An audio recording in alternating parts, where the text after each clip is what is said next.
Good evening, everyone. I'd like to call the April 29th, 2025 Methacton School District Board of Directors meeting to order. Please stand for the Pledge of Allegiance.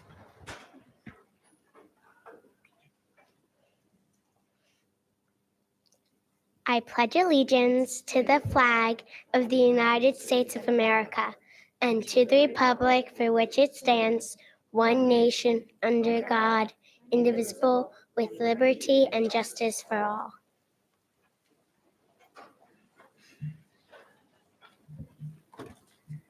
Hello everyone, how are you? My name is Peter Tinoco Galvin. I'm a 5th grader at Skyview. The first thing I would like to say is thank you very much for giving me an opportunity to stay here with all of you. This is an honor for me to share this time with you. Thank you very much for all your hard work doing everything to make Skyview a better place to enjoy learning for everyone. I'd like to share with all of you, I'm so thankful and glad to be at Skyview. I love all the teachers because they're so kind and respectful every time they stay there for us. I'm so grateful, safe, and happy to enjoy my time at Skyview. I love to participate in all the activities that can be in. I love all the events that I was in, like chorus and orchestra. I enjoy my time with my teachers for helping me grow strong and for me enjoying my time at Skyview. Thank you, Safeties, for being there every single day outside on the street to take care of our students, teachers, and our parents. Even if it is too hot, too cold, raining, or snowing, we really appreciate it. Our principal, Dr. Berko, you are the best for letting us grow and learn at Skyview. Thank you for this opportunity to be here and share with all of you. Thank you very much for all your support you gave us. All the activities were amazing because we take time and enjoy ourselves. Thank you very much, Dr. Zob, for all your support you gave to our school, for making a safe, respectful, and wonderful Methacton district. I really appreciate it. Thank you very much.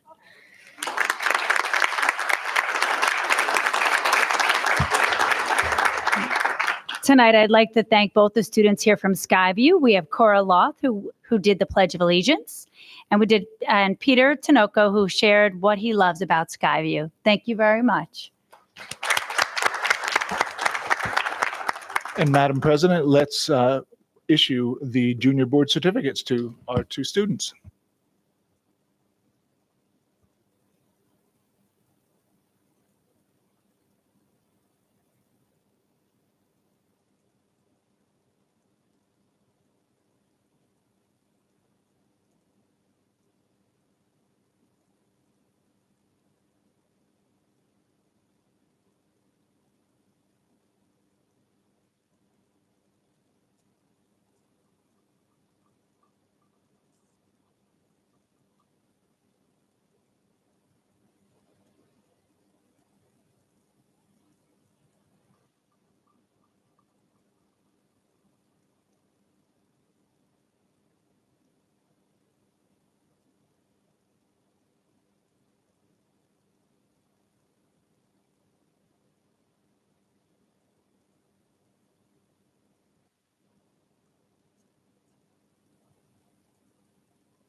If you would like, if you want to take a minute to dismiss yourself, you're more than welcome to the families of the junior school board directors. This is a long meeting, but you're more than welcome to stay if you'd like. So,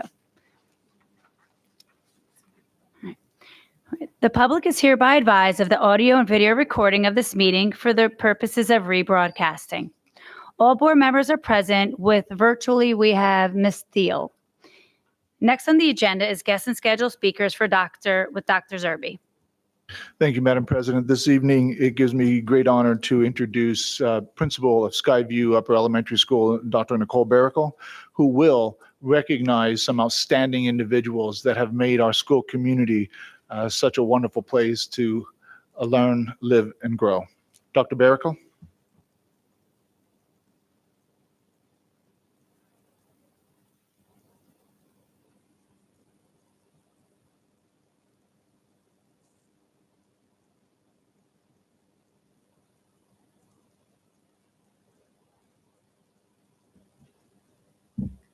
Thank you, Dr. Zerby. The Spirit of Myth Acton Award is an opportunity to recognize our students, staff, and volunteers. Spirit of Myth Acton Award recipients are individuals who consistently model the qualities of the 9 core values of the Myth Acton School District. These individuals enrich our school community with their knowledge, commitment, and support. Those core values are motivate, empower, teamwork, heritage, appreciate, commitment, transform, open, and nurture.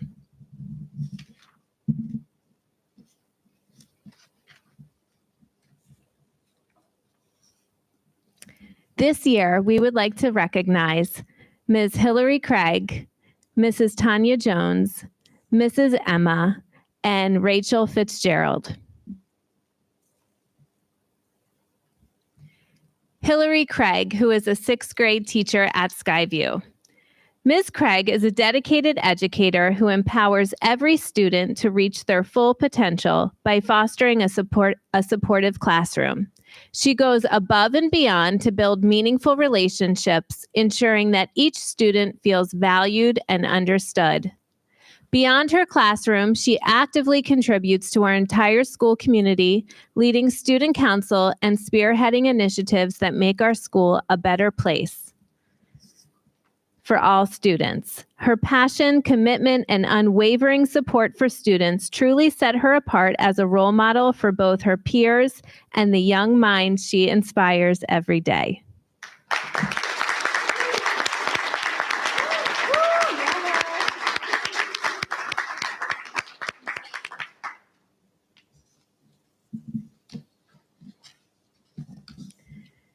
Mrs. Tanya Jones has served as a positive team player since her first day at Skyview.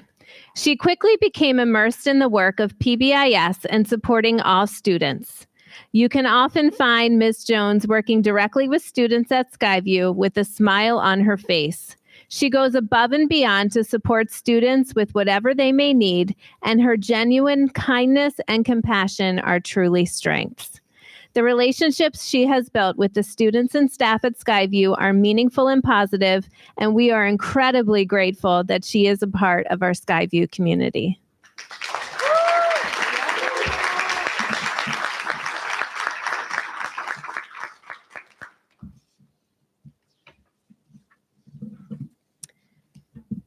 Mrs. Emma. We are incredibly grateful for Mrs. Emma, whose dedication to our PBIS team helps strengthen the connection between our school and our greater community. Her positivity, effective communication, and commitment to serving as a liaison make a lasting impact on our students, staff, and families. As a PBI parent representative, she plays a vital role in supporting our mission and fostering a positive school culture. We truly appreciate her ongoing dedication to PBIS and helping us soar at Skyview.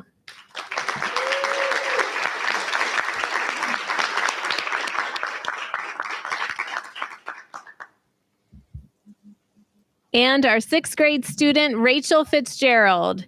Rachel is a remarkable student who leads with honesty, integrity, and kindness in all that she does. She is deeply trusted by her peers and teachers alike, always willing to lend a helping hand and do what is right. Beyond the classroom, she showcases her dedication and teamwork through ice hockey, while also expressing her creativity and passion in theater. Her strong character and involvement make her a shining example of excellence at our school.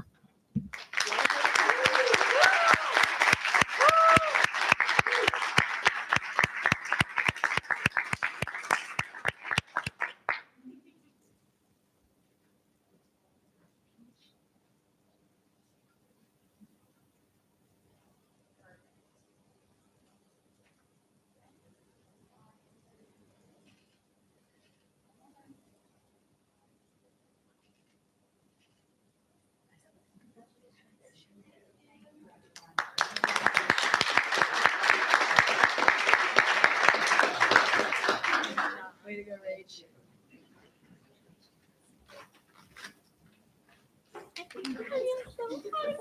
See you tomorrow. Yes, see you at work. Bright and early. Nobody's late.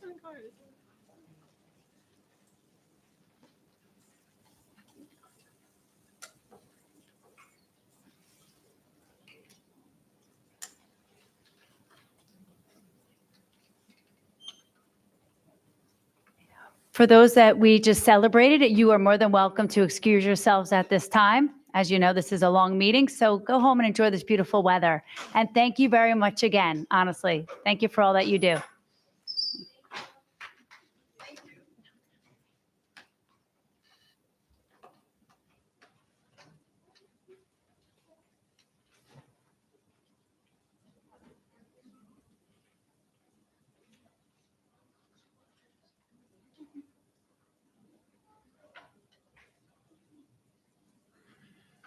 Next on guest and scheduled speakers this evening, we have the high school prioritization. We have the Schrader Group and we have the Schrader Group and CHA here this evening to help us set some priorities as we move into the renovation discussion and design phase of the high school. So with that said, we're going to ask Josh Grice to come to the podium. Members of the board, there is a couple documents in front of you. There is the slide deck for which Mr. Grice will be going over here this evening. There's also a prioritization sheet that talks about all the same items, but also includes the process here for this evening. Certainly, you can use either of these documents as you're making the selections here this evening. So with that said, Mr. Thank you, Grice. Dr. Zerbe. Will we be projecting anything behind the board members? Okay.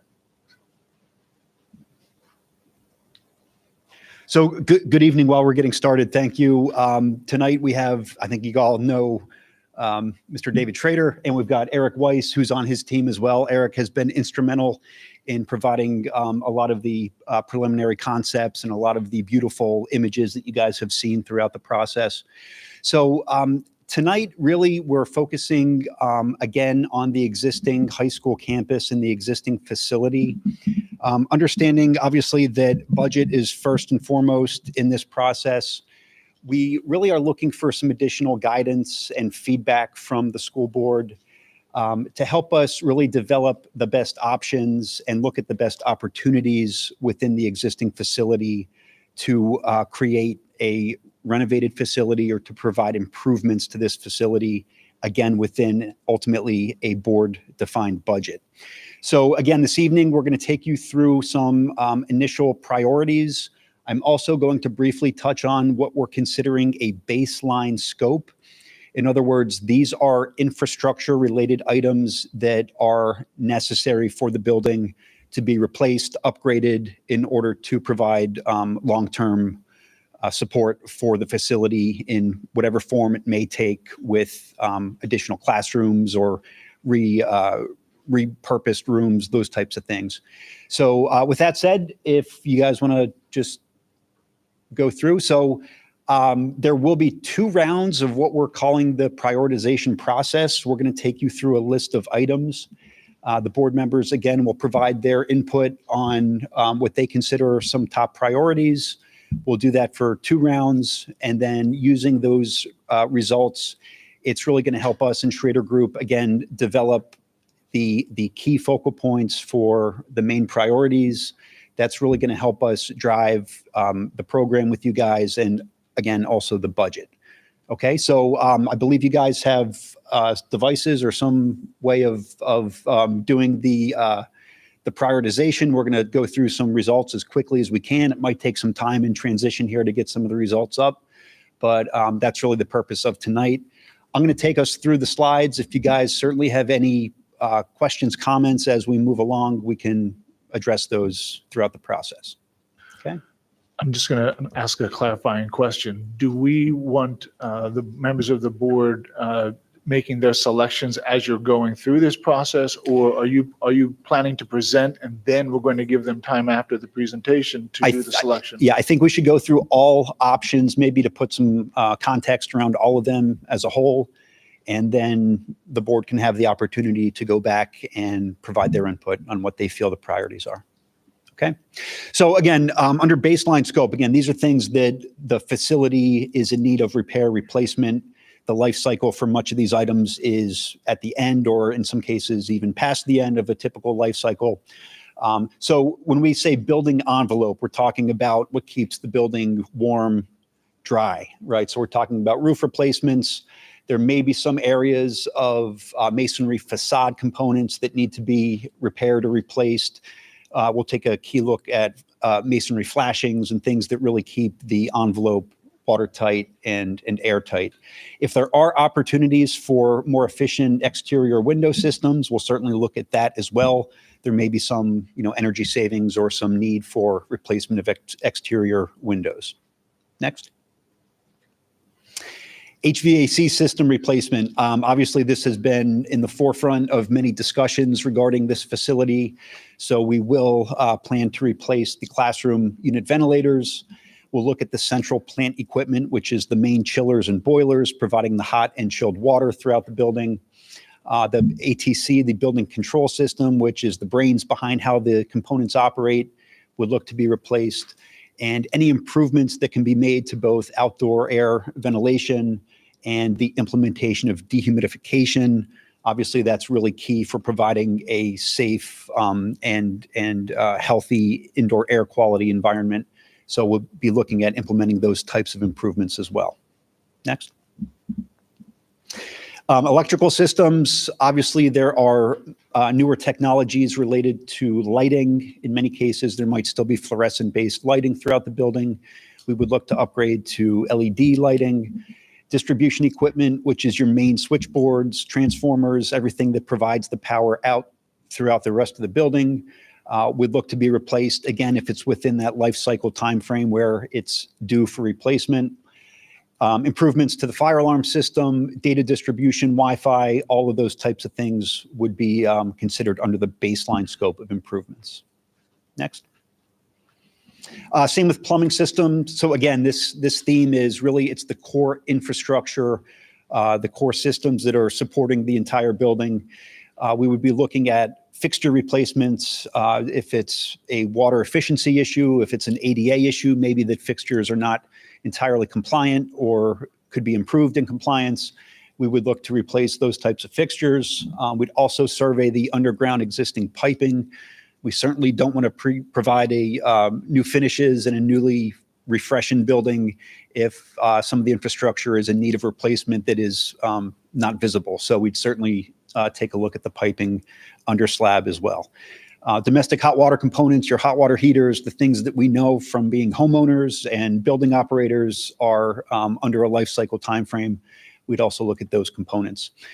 The building is partially sprinklered, so we would look at extending a fire sprinkler system throughout the entire building as well. Okay, next. Safety and security, the systems that support safety and security, surveillance cameras, card access, perimeter security. We would look at the condition and look at most likely to replace or upgrade those systems. We'd also be looking at improved coverage for cell phone reception and for first responder communication. That's actually a code requirement these days. So there'd be separate components and surveys performed in order to make sure that those types of communication systems are robust and reliable for the district. And finally, ADA improvements. We'd be looking to not only meet but exceed whatever code requirements there are for accessibility. So that's, again, another theme that we've heard throughout the process is let's not just do the minimum in providing ADA compliance. Let's see what we can do about going above and beyond and making it as friendly as possible. So again, that's the baseline scope. Those are items that we as the design professionals feel should be at a minimum incorporated into the facility improvements. And now we can go through the prioritization items. Okay, so how did this come about? So obviously through the campus planning process, there was a lot of feedback, a lot of key points generated. You're going to see a lot of those repeated here tonight. And again, kind of take it in, maybe have some discussion if needed, and then we can circle back at the end once you've heard everything and you can start to provide your input with all the items. So one item is the removal of the transportation center from this campus. So by removing the transportation center, there could be space reclaimed for parking. This would also reduce, obviously, bus and driver vehicle traffic on the campus. So that is a consideration for you guys. I can go as slow or as quickly as you guys want. If you guys want to have some discussion, if you want me to pause at any point, just go ahead and let me know. Are there any questions on the first item? No? Oh, yes, we do. Ms. Purdue? And I don't know if this is premature question to ask. I feel like we're at this venture or this junction because of the plan that we had laid out before is not feasible due to financial reasons, right? And when we talk about relocating the transportation center off site, I guess I question what is the cost associated with that? Because the whole project is going to cost a certain amount, and we had that dollar figure available. Now, when we start to look at, I know this is for prioritization, but it's hard to decide if this is something that's feasible within knowing our current financial situation, or if this is something that's expensive. I feel like this was discussed before, and it was something that we decided we wouldn't do just because there's a cost associated with it. So to me, it would be helpful to have some understanding of what this will cost us. And I'll probably say the same for some of these other things, but I do want to put it out there just because I see this and I feel like I don't have that information. And I ask because it may be premature, but I do want to state that. Yeah, I think that we had a lot of discussion about how to best do the initial prioritization. There may be time in the future that as a school board, you'll need to, even make additional prioritizations. In this initial prioritization, we do not have the cost associated with each of these items because the size and scope of each of these particular things could vary depending on how many classrooms or how much of this we do or how much of that we do. So what this will help us do, and correct me if I'm wrong, Josh, it'll give the design team an opportunity to understand what to design towards, which then could be able to provide back the feedback necessary of the associated cost in that realm. Tonight is not one of those opportunities for us to include cost as part of that conversation. This is what I think we ought to be working towards conversation. And at some point in the future, we're going to need to have the cost conversation. And we may need the things that we really wanted to have, we may have to pull that out at some point because of the cost, or we may be able to add some things in because of the cost. So I hope that helps. But tonight's prioritization is simply about what we feel we ought to be working towards, knowing that we're going to need to make a decision about cost and finances in the future. We just don't have that at this period of time as part of this process.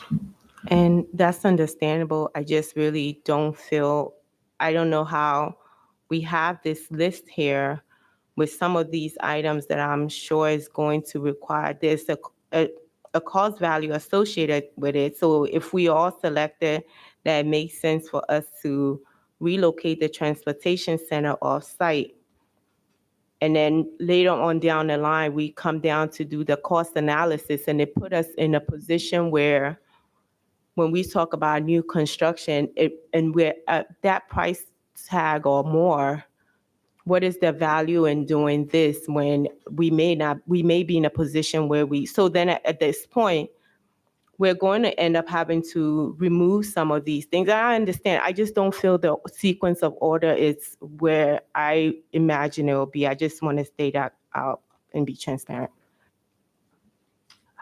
Ms. Graff?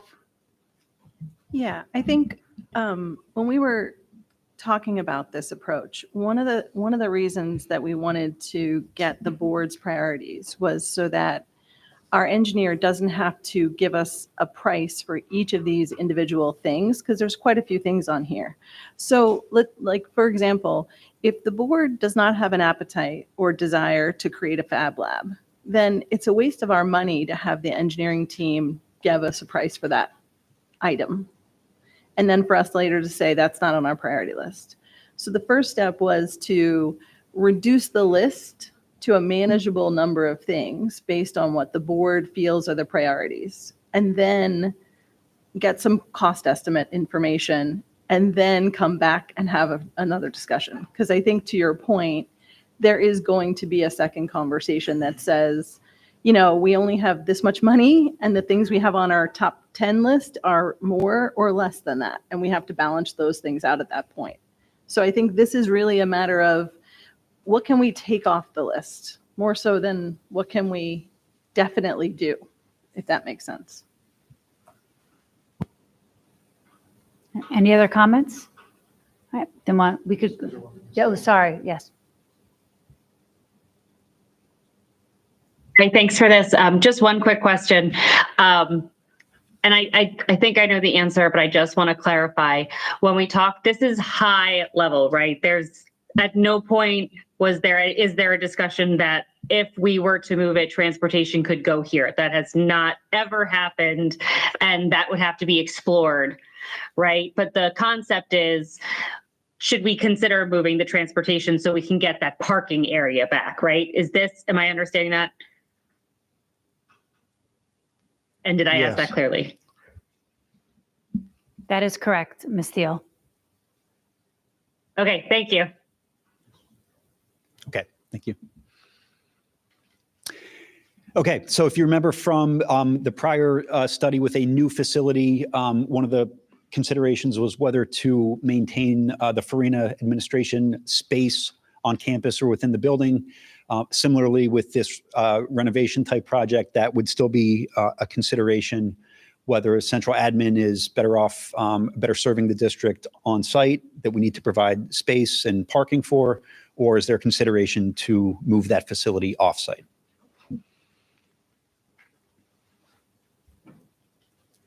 Here's how we'll do it. If there's any questions, all you do is, go on through your mic and ask the question. Otherwise, we'll be here all night. So with that said, if you don't see anybody interrupting you, then continue. Interrupt away. That's fine. Okay, another item was looking to make a public sewer connection. Currently, as you know, there is an on-site treatment plant that does require ongoing permitting, ongoing operational costs. The plan with a new facility was to connect onto Germantown Pike into a public system. So again, that's another item for consideration for the school board.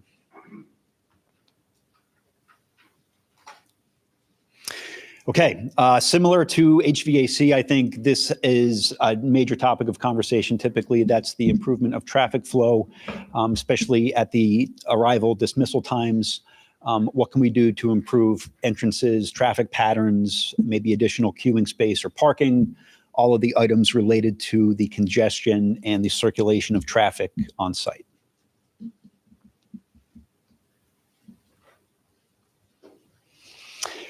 Similar to that, and to the point that some of the board members are making, it is somewhat tied into the other items. So obviously, if we do remove the on-site sewer plant, if we do happen to remove the transportation building, potentially used for additional parking. So there is somewhat of an interconnection between some of these items.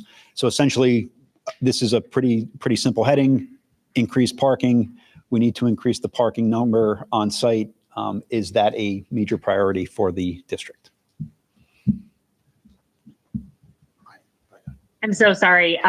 So this is, sorry. If one of us were to choose increased parking, could that mean other things would be considered, and I can keep that as one of my 9? And I can not choose possibly others that might choose parking, does that make sense? Or should I include all the things that might be listed? Does that make sense? Yeah, I guess what I'm saying is voting for one does not necessarily mean endorsing the other, if that makes sense. Okay. They can be That does treated, make sense. They can be treated independently, right? Okay, thank you. Sure. Also, can you just speak real quick when we talk about increased parking in the costs associated with water. If the footprint, my understanding, and we were at 43% or something, if the footprint changed significantly with the amount of parking and asphalt that we have, then does that open up a can of worms related to water drainage? We were already over the impervious coverage percentage. I think we were increasing by maybe 2% with the final version of the original plan. However, all of the on-site stormwater was captured within a new system. So again, any site improvements that we're looking to make, those improvements would be captured on site instead of what you guys currently have now. In the renovation as well. If there are site improvements, yes, correct. So if we change nothing and took the transportation building down, used it for parking, changed nothing about the other physical footprint, what type of water drainage? Well, if we're going to get into an NPDES type situation, Department of Environmental Protection, for improvements over 1 acre, which is likely, perhaps, we're probably going to be looking at improved storm drainage regardless. Thank you. Okay, next. Okay, addition of storage buildings that would replace existing temporary structures or trailers. They would be more permanent-based structures or somehow incorporated into the high school facility.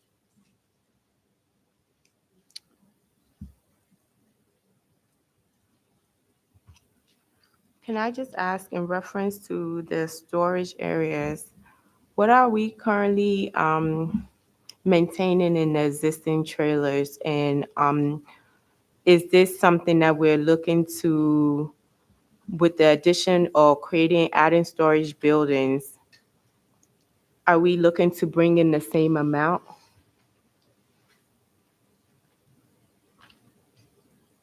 Do we know what we currently have? Because I just know one of the trailers that I've been in is partly empty, right? So there's no need to, and there's probably opportunities to condense what we have currently. So I'm just looking to see what is the need for the storage buildings.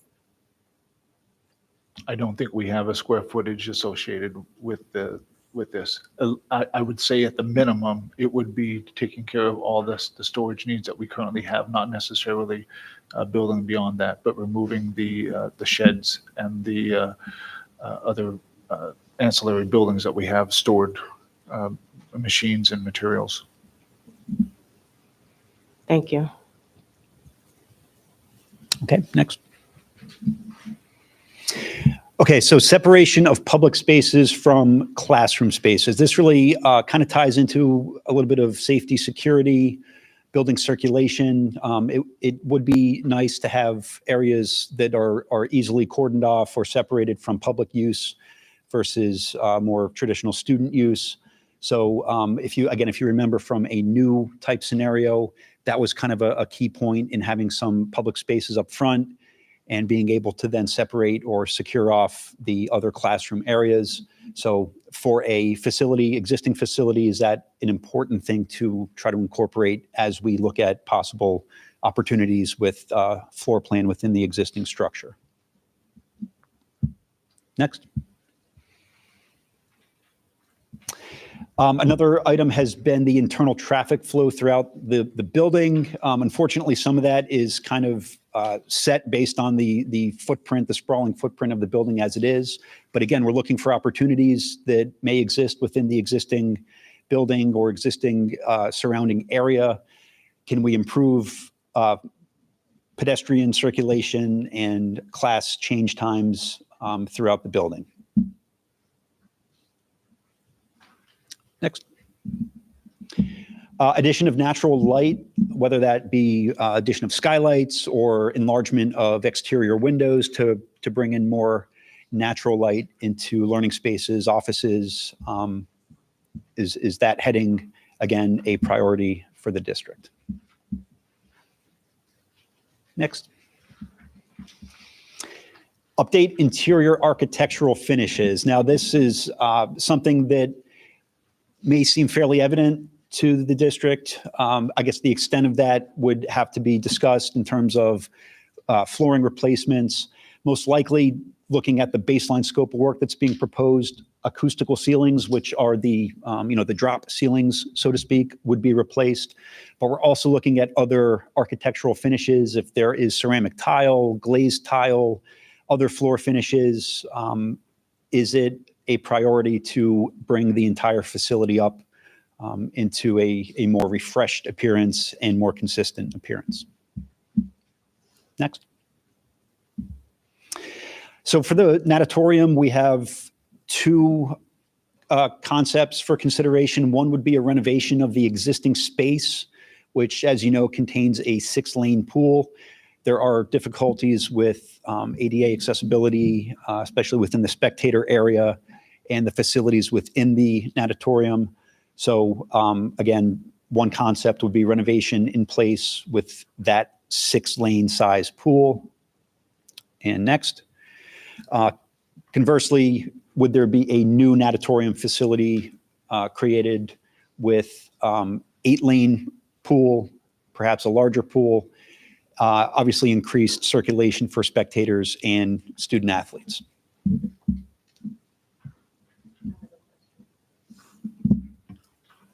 All right. In reference to the pool with renovation and new pool, so I'm guessing the second one you talked about is the completely building a pool new from scratch, right? Correct. And the inclusion of the 8 lanes. What is the lifespan of renovating a pool versus versus building a new pool? The existing pool needs some pretty extensive repairs That's why in I order asked the to question, continue so- operation. So it would be a very invasive process in terms of getting that existing facility operational for the long term. It's certainly doable. It's possible. I won't say that it's necessarily the same lifespan as a brand new facility, but we could certainly make improvements that would take you another 20 to 30 years within that existing space. So, I mean, probably still going back to what I mentioned before, but I mean, for me, to prioritize something like this, it would be nice to know what the cost is associated with a new pool versus renovating a pool, because I'm thinking if, based on what we're hearing about the current pool and the position it's in, it may be that having a new pool is the way to go. But I don't know if that cost is feasible, right? So it goes back to it. So then do I renovate a new pool and then also, or like renovate and then also a new pool? Do I pick those two as priorities to see where the price point is? Or is this something that if we all pick to have a new pool built and we come back and find out that we can't because it's too expensive, then we'll revisit having a renovation? So this is a good one where we can certainly provide a pretty detailed budget estimate for both options. Okay. And again, the purpose of tonight really is not to say that depending on how the prioritization lands, that the items nearer the bottom are necessarily off the table. That's really not the point of tonight. The point really is to provide us with some guidance in terms of coming up with concepts, schematic plans.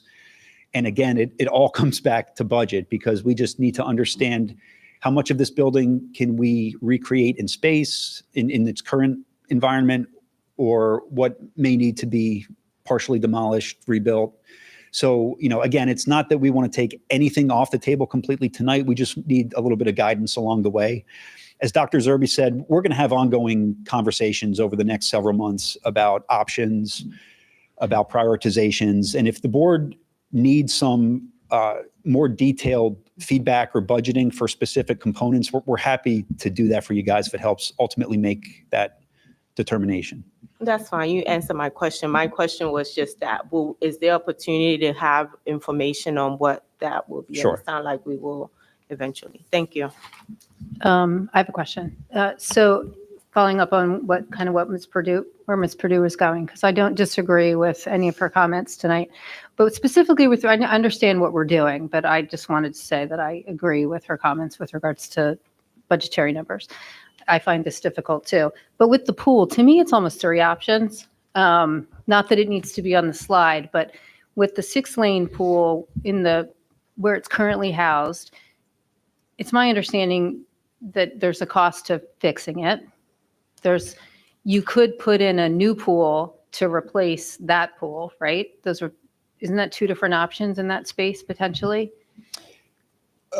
As far as the actual existing structure of the pool? The existing space, the 6-lane pool. The existing 6-lane pool, around 2005 or so, had a partial renovation with a new lining system. Right. That is at the end of its lifespan. That would need to be replaced. So we'd really have to, talk through what is the district looking for from competition standpoint. So that's part B of my question. So if the board prioritizes a new 8-lane pool, my question for you is that would not be able to be in the current space. It would have to be created somewhere else, right? I just want to make sure the board's aware of that. It would be somewhere else. Most likely, trying to retrofit that concrete structure to accommodate 2 additional lanes would, probably just be cost prohibitive. I don't think it's more likely. That would be the case. Yeah, Just because we're already undersized with the deck.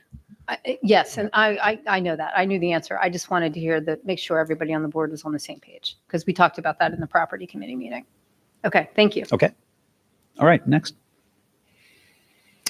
Okay, renovation of existing team rooms and locker rooms that may include and likely will include partial demolition, relocation of existing walls.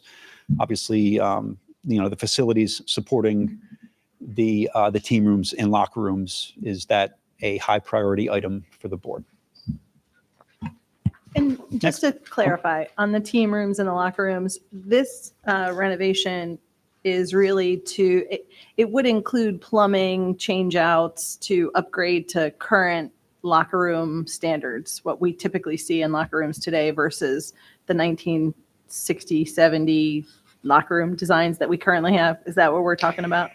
That would be the intent, yeah. So again, the infrastructure system supporting that, we're grouping into baseline scope. I guess the question is the extent of reconfiguration or recreating new team room spaces and locker spaces. Okay. And would this also potentially, I know we have a number of team locker rooms. Would this be keeping them in the existing sort of spaces, just refreshing them or reworking the interior of those rooms, but not rebuilding the space?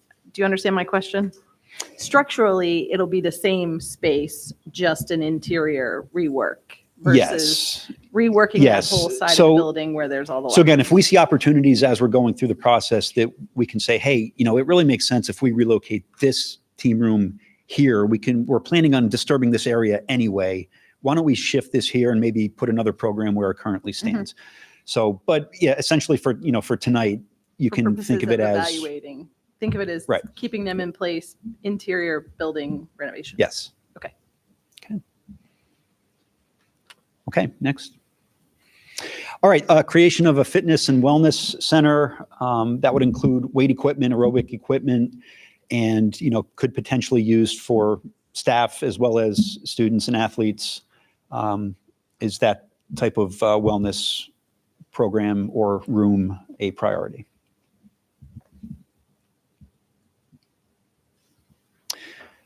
Similar with indoor track. I think many of the facilities that the board had toured, other high school facilities, that was one thing that kind of sparked some interest and had some pretty good discussion. So would it be beneficial, again, for an indoor track within the building? Obviously, it's not a full-size track, be more for phys ed classes and for other running training, but would the incorporation of that type space inside the building be a high priority? Okay, next.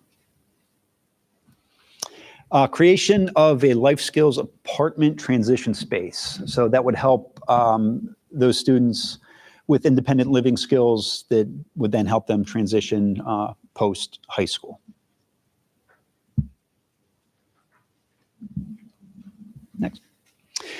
Creation of a school store and or cafe that could be run by a special education program, again, for job skills, life skills for transition after graduation from Methacton.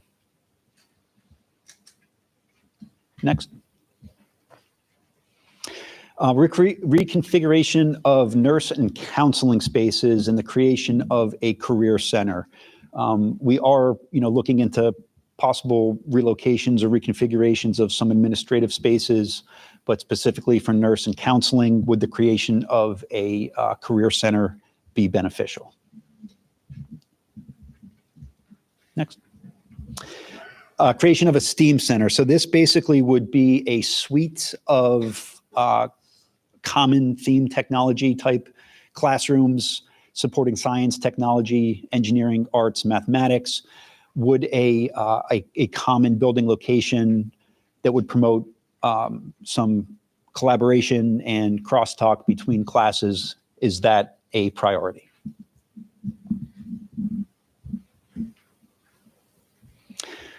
Large group instruction space. Obviously, this, LGI, this is kind of what we're talking about here.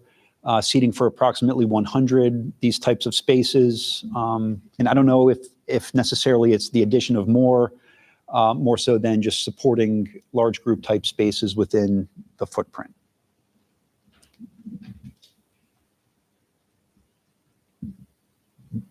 With the library, we've used that location for some public meetings for the high school. It's a wonderful space to have presentations and provide some space for communities to come together. So would we retain a space, a library type space within the building for exactly those types of purposes? Understanding things are going digital quicker and quicker, but it is nice to have that type of library space available. Is it a priority?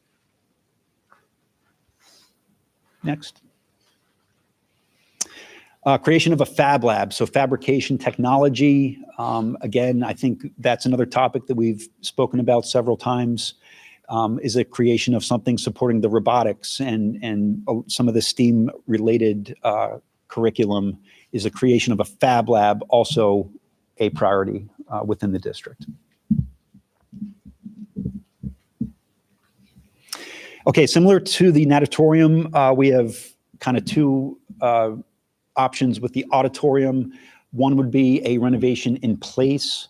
So that would include new finishes, new seating, and new sound and lighting systems to support theater arts. The existing seating capacity of 675 would remain the same. So again, interior refresh and systems upgrades, but within the same footprint, the same location that it currently is. Sure. Would that include a resizing of the stage? And would that include, as part of that, changing rooms and those kind of auxiliary room spaces that you would need backstage, that kind of thing to What get we need to everything be sensitive to, I think, is ADA access first and foremost. So if there would happen to need any reconfiguration of stage or even chairs in order to help accommodate that, I think we'd have to look at that. Otherwise, we would be looking within that existing building area to recreate rooms. There wouldn't be an expansion or additional space created exterior of the building. Okay, so it would not resize the undersized stage? Not necessarily, no. But it would likely repair the stage in terms of its, The divots in the stage? yeah. Thank you. Okay, next. So, Thanks. Hi, sorry. I apologize because I'm going to have to back up a little bit because I was just trying to process the creation of a fab lab and then the creation of a STEAM center. Can you just tell me the difference between the thoughts between the two? I think I understand it. One is just to put all the science, tech, engineering, arts, maths in one area, and a fab lab is a practical application place for this. But can you just speak a little bit to that so I know in prioritization? that make Sure. sense? Yeah, and essentially you hit it on the head. So the STEAM Center really would be, do we need to relocate or provide interior renovations to create an entire suite of classrooms that are similar in nature? The Fab Lab, is there a location within the existing building, maybe not adjoining other science and technology areas, that we can create a Fab Lab type area for? Okay, thank you.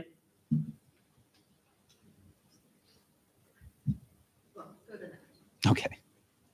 Okay, so going back to the auditorium, again, similar to the pool, the other option would be for a new auditorium space. With that could be some flexibility with support spaces, changing areas, stage, how the stage is set up, how it's accessed. We would still look at a target seating capacity of 675 to be consistent with what is currently in place. But again, that would provide some additional opportunities with really providing a more flexible and ADA compliant space. I like that auditorium is on this list, but what I don't see was some of the input from the community about not just the auditorium as a performance space, but as a renovation of where that whole arts curriculum takes place in terms of music as well, chorus, all of that. So I'm kind of disappointed to not see that on here or have that as an option, because, the chorus room, the band room, they also need attention here, and I'm not seeing that on this list.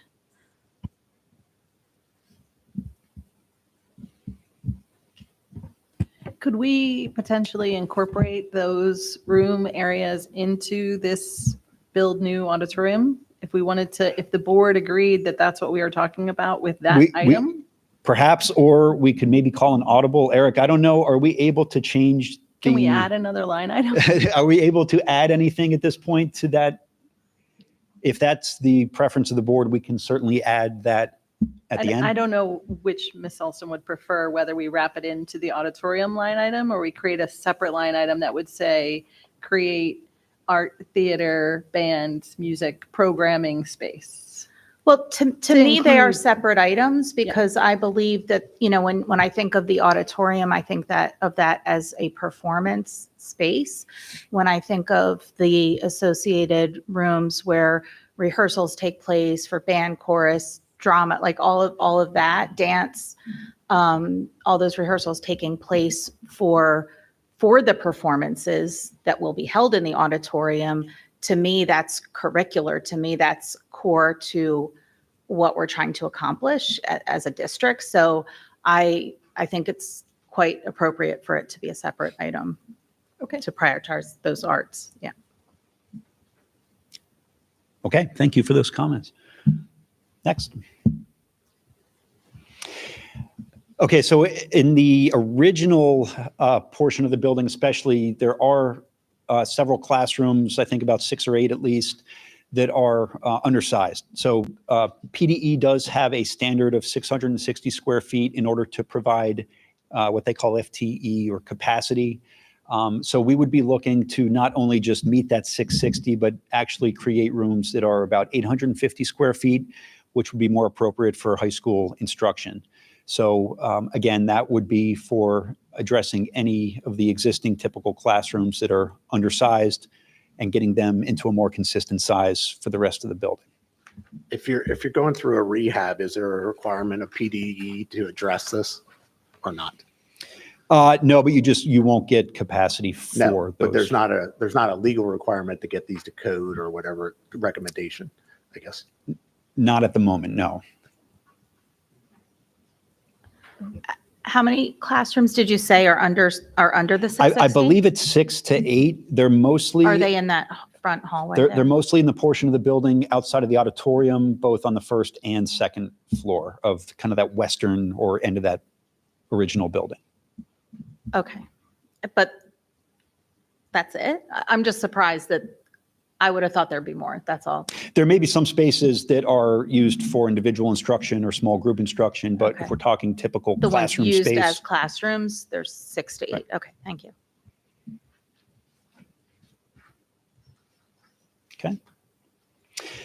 Provide additional small group collaboration and flexible learning spaces. Again, that was kind of a key component under a new building in terms of providing flexibility for instruction. So promotion of collaboration, flexible learning spaces, not having kids sit out in the corridors to do any small group work, or to have furniture and classroom spaces that kind of work together and provide more flexible educational spaces.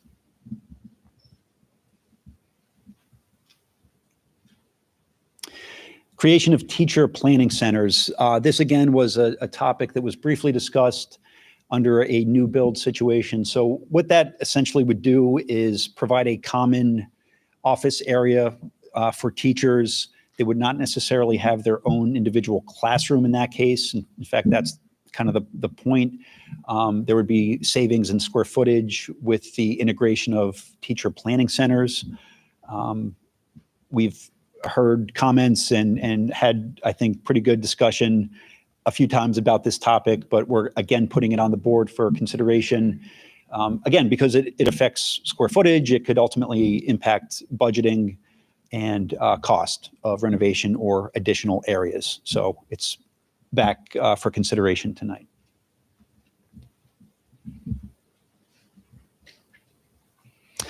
Creation of a common space that would enable the Lunch and Learn program. I think Dr. Zerby could probably speak to the specifics of this program much better than I could, but the creation of additional cafeteria and collaboration learning spaces for a Lunch and Learn type program, a building commons space would support that type of program.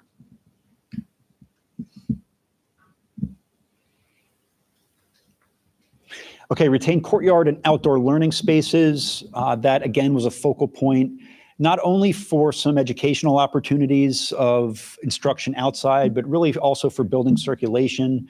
If it does happen to improve flow from class to class by using an outdoor courtyard pass-through or courtyard space, is that a key priority again for the districts?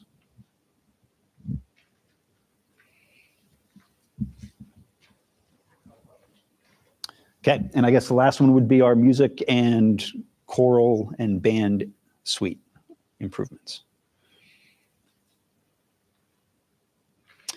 Okay, so I believe the board has the summary of all those. Does anybody need to return to any comments or points, any additional discussion before? Okay. I have a couple questions. The baseline scope that you outlined here, do we have any cost estimate on that portion? We not at the moment, not tonight for a baseline scope, but that's something obviously that we are going to incorporate into the preliminary budget as soon as we can kind of fine tune some of the other feedback of the prioritization process. Okay. And then my other question is about the sewer relocation being one of the options.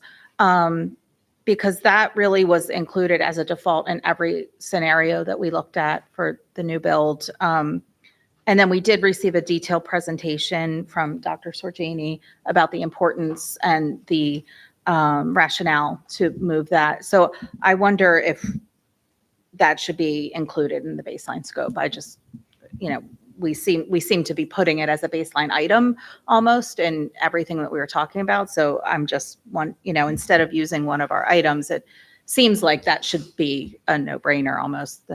That's just my feedback on that.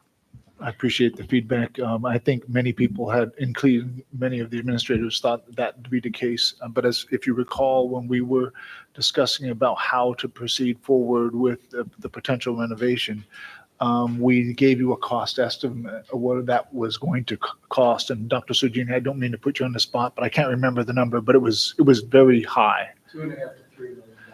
Yeah, so with that amount of money injected into this decision-making process as a default, I'll call it, will limit your ability to get some of these other priorities done. And while it's a tough challenge, as you recognize, we wanted to leave that up to the board as a whole to make that determination, rather than to fit it, to kind of shoehorn it in, and knowing that you couldn't get for example, the band room or some of those other things. And then just sort of as a follow-up, without trying to put you on the spot for it, is there, you gave a detailed presentation, which I don't remember all the details of. So not moving it, if that's a low priority for the board and the community, then what does that mean? If you don't mind speaking to that off the top of your head. Certainly, there are improvements that will need to be made to the existing sewer treatment facility. So it is something that we will have to consider in the coming years. It's okay right now, but down the line, we will have to make improvements to it. Okay, and would they be extensive? Like, I'm just trying to understand where that is in its life and to understand how to prioritize these items. Certainly, we replaced the sand field within the last several years, so that's okay. We are doing certain upgrades now to particular parts that need to be replaced, but within the next probably 10 years or so, we would need a full-scale replacing of the facility.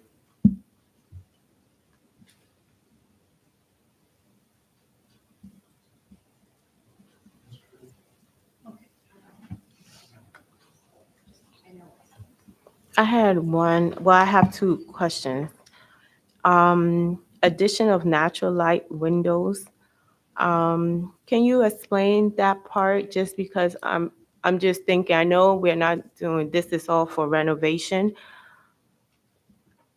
I just don't know if I understand that prioritization for that, because I'm thinking, I know when I've heard some of the talks or listening to some information of the things to consider when you are doing a new renovation or a new construction or renovation, there's a great amount of things that have come out of the addition of natural light, right? Or based on the placement of the building. If we're doing a renovation, I just don't know if I understand how this fit into prioritization. So if you can explain that a little bit more.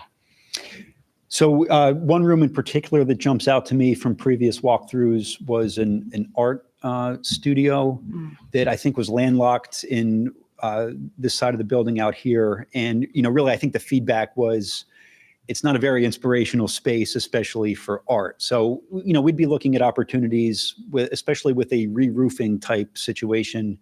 Can we add some supplemental steel, provide some framing, and get maybe some skylight, natural light into the space? Would the relocation of any certain programs to exterior walls, if they do happen to be landlocked, does that make sense to look at moving spaces? Again, if the condition of the existing windows is such that we're likely going to replace them, can we maybe expand them a bit and create more natural light? Again, these aren't the final decisions on any of these topics, but it's the consideration of, do you want to improve natural light as part of your improving ventilation, you're improving HVAC, the creation or the bringing in more natural light could be part of that, just to create the better educational atmosphere. Okay, so eventually this may mean more where we may have to look at moving certain things around to be able to create that or add that natural light. It's not off the table. I don't have the answer okay. for you tonight, but that's the consideration that would and be a then focal where point there's for us. opportunities to add windows, it will be a consideration. Sure. That's what this part means. Yes. Okay. And I had a question in reference to I believe it's the fitness center and wellness center. Is that something that we're looking to have? I see here it say for student and staff. Is that for all students and staff, or is it just for the high school? I would have to defer to the administration in terms of who would be able to access the space. But I think generally we've been talking about for students and staff within the high school, but depending on the size and the location of it, just like when we talk about the size and location of a pool, I mean, there's no telling what opportunity we might be able to provide to the larger student population and staff population within the district. Okay, and I only ask that just because the way it's here, if it's within the high school, naturally we're limited, right? But if it's attached, or it's a building attached to the high school, it probably provides more opportunity for other students or staff from other buildings, but I just don't know. I just wanted to see if there was maybe a reason why it was listed here, being that it seemed like either or, if that was something that was being considered. If just Is that a asking. discussion at all at property committee? No, we didn't, but I think it's a great idea.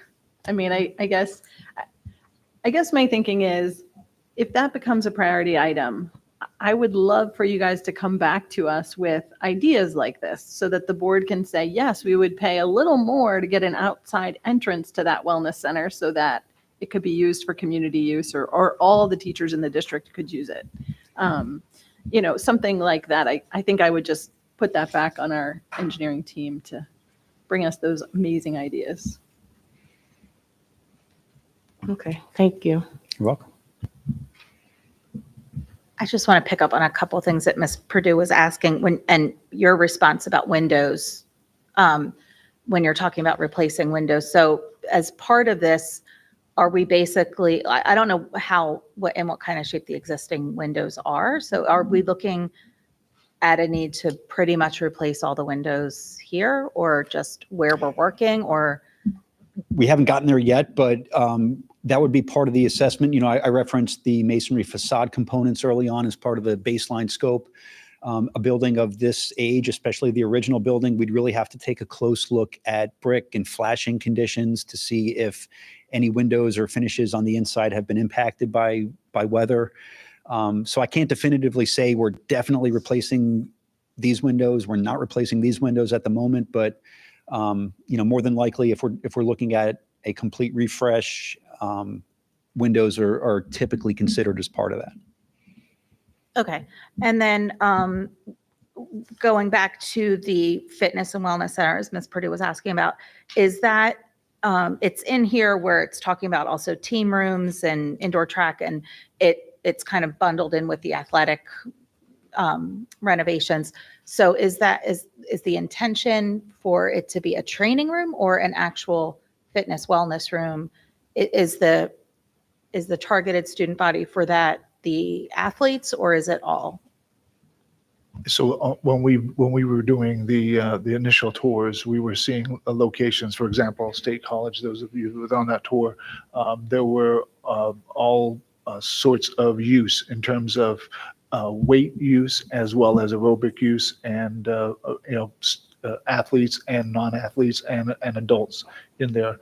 That's why it's labeled as a wellness center and fitness center, not a weight room.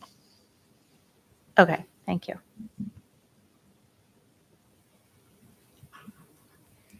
So my comments are, I think it's really hard. I think, you going in now, you're going to go in and kind of get like a facility overview and see where we are. And I think we all have different visions in our head, right? So I think of like the health center with the locker rooms, the team rooms in one spot. And I've got this auditorium that can have this opportunity for an expansion of the band and orchestra and back rooms of dance. And then I've got this academic space and I've got this science space.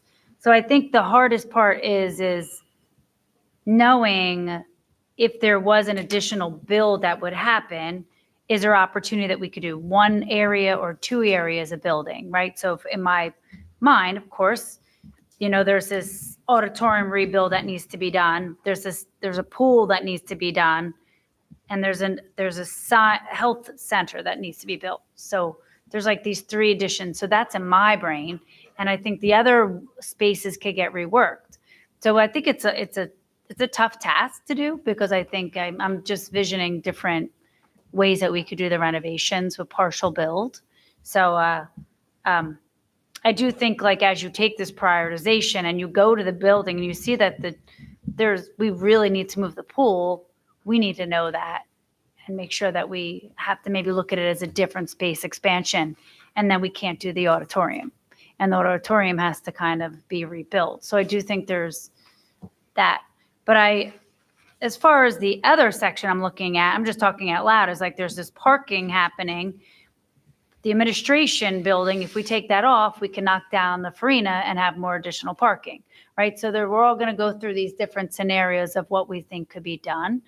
But I also see that as a phasing opportunity as well. So the administration can be phased out, the sewer possibly phased out, the transportation phased out later on with our borrowing.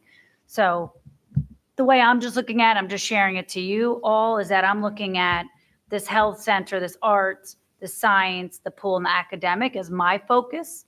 And this is where I'm seeing the other ones as being phased in later on. So I'm just kind of sharing my thoughts. And if I can just add, I think I'm okay with that also, but I don't know if I get that from this, right? Like exactly what are the opportunities to do this and phase in some components of it, right? I don't see that. I mean, I was going through and I'm already at 9 and there's still some stuff on here that I will want, right? So it's not an easy ask, but I also don't know, like, what are the opportunities to phase in, right? Because definitely, if I'm thinking about it, if we don't have the finances to proceed the way we were, it's very hard for me to prioritize relocating the transportation center or even the admin building when I don't know the cost associated with it, right? I want to be focused on the high school first because that's, I think to me, that's where all this started from. So then if I take that off the table, because I just don't know if there's opportunities there, right? So it's hard. But if there's something that if we've talked about, we think there's opportunities to phase in some of this, it may be easier to do, but I don't know if that's possible. Yeah, I think there's a little bit of prioritization versus strategizing challenge that you're having, and I apologize for that.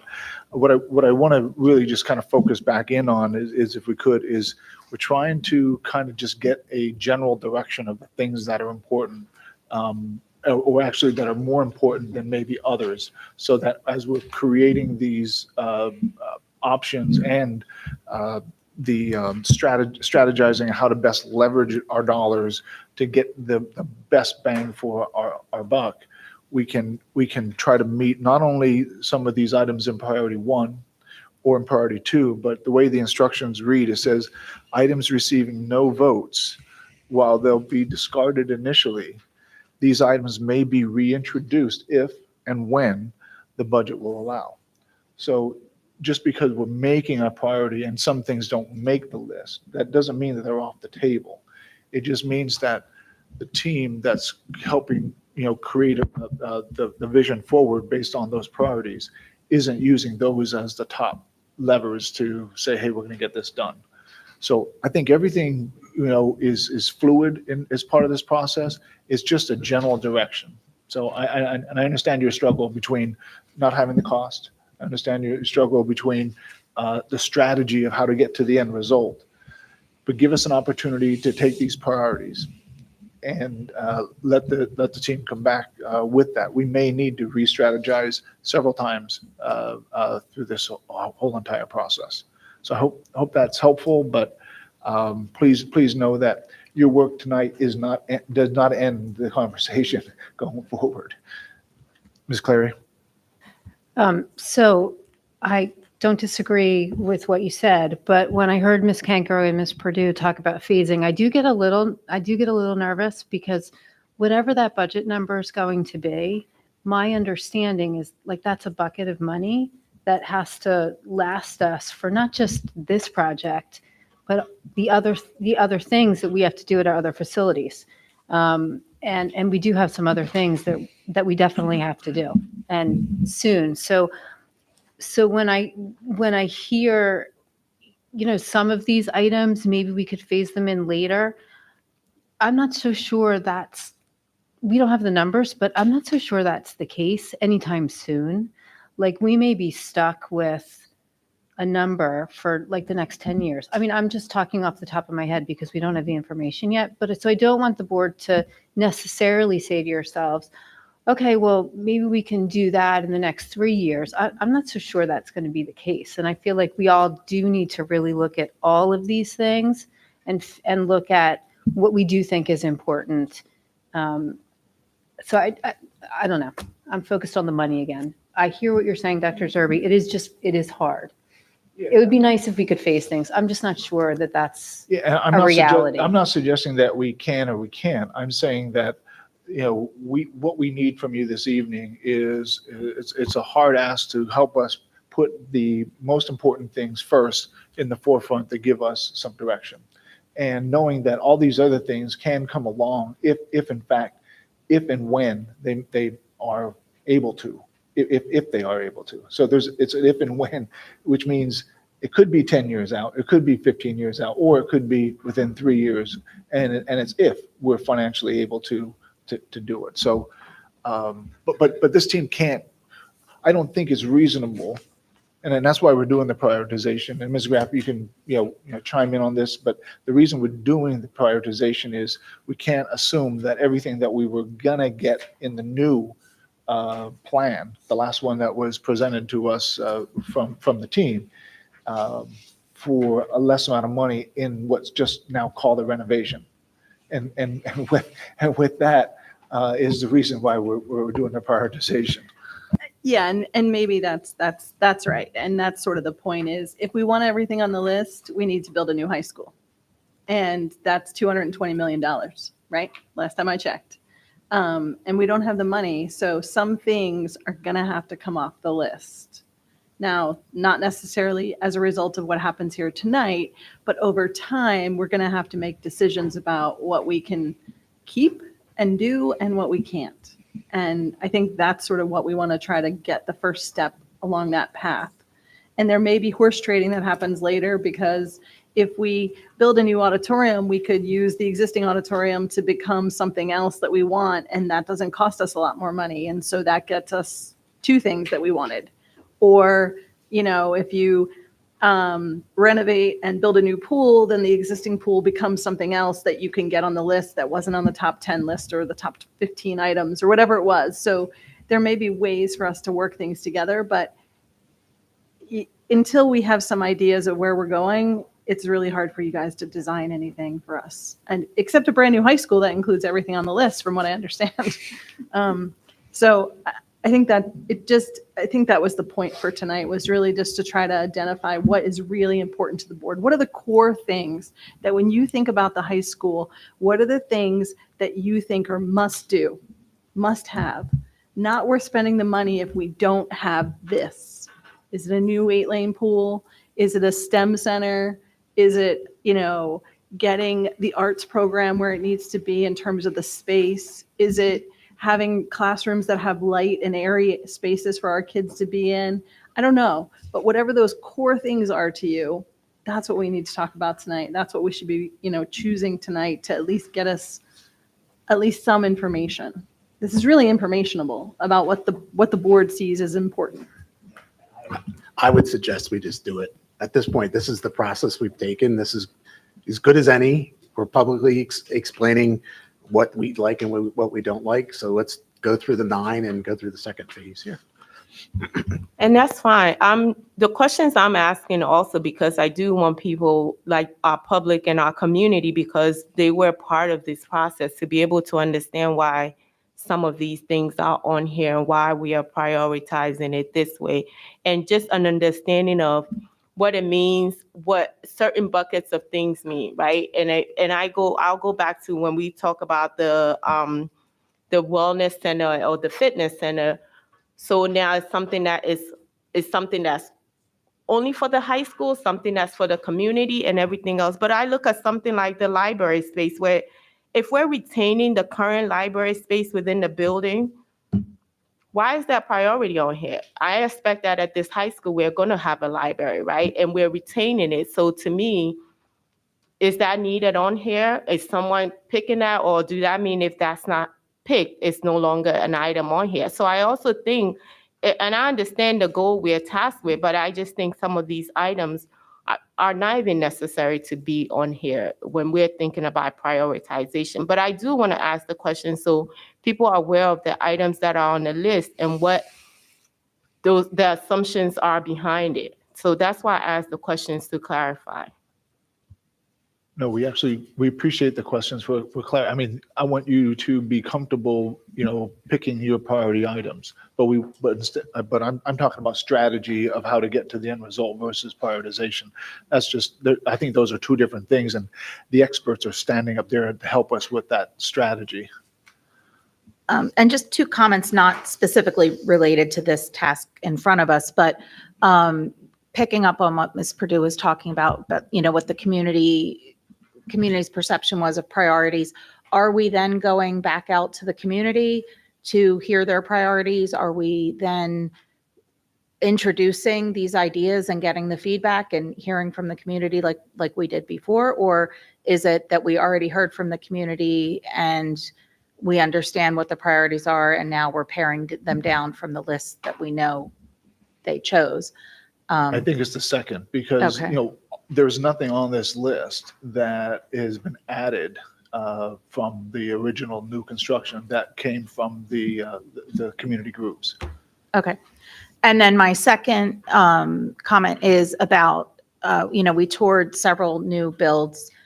Can we see some renovations? Can we do something like that? Because that would, I think, help me certainly visualize what the end result is here.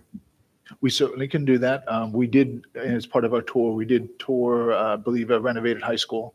But we can certainly do more of that. If that's the will of the board, we can make that happen. Are there any other questions related to either process or to the items for prioritization, Ms. Purdue? I just don't think our survey is no longer showing. I don't know if anybody else lost the survey on a computer. How do we get the survey back up to make our selection? Maybe it was being updated with the Not final. too long, sorry. You think so?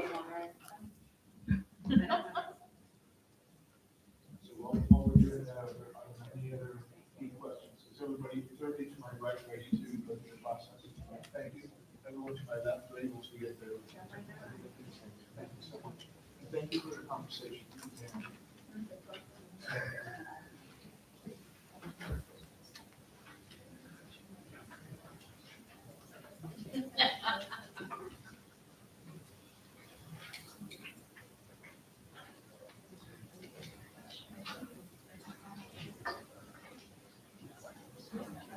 Thank you.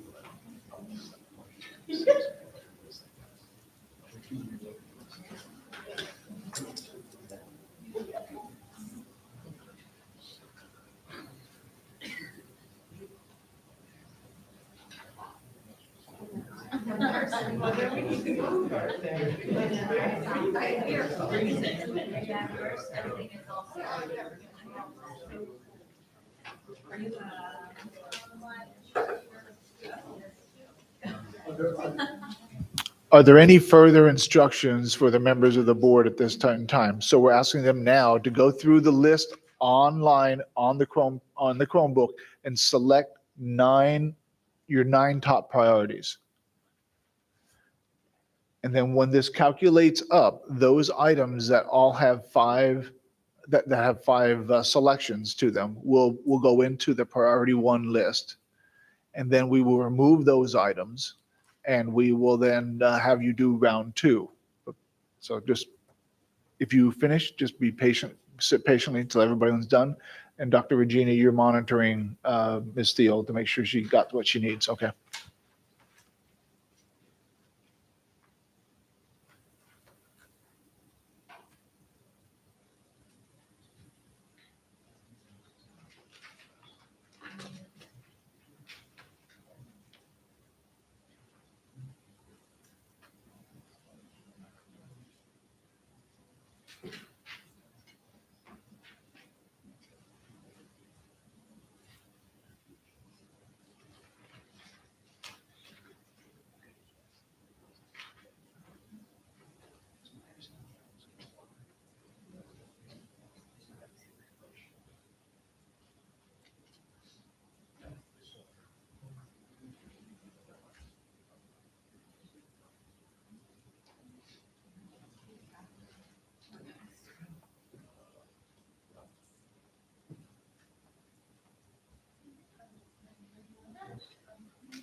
when you're done selecting your 9, there should be a submit button. Eric, is there a submit button at the bottom of, yeah.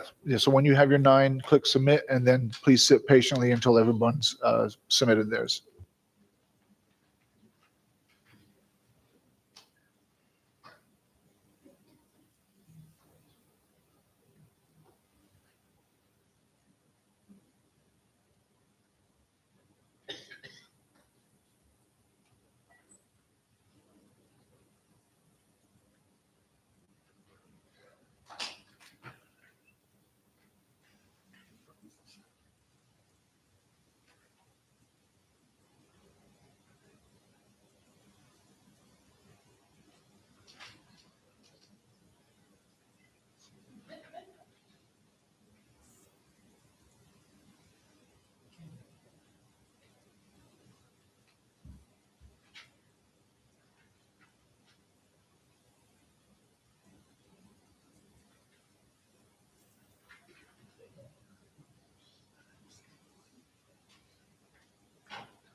Again, when you're finished selecting your 9, just select the submit button, and then I believe Eric will tell us when everybody's finished, and then we can. 7 responses right now. Yep.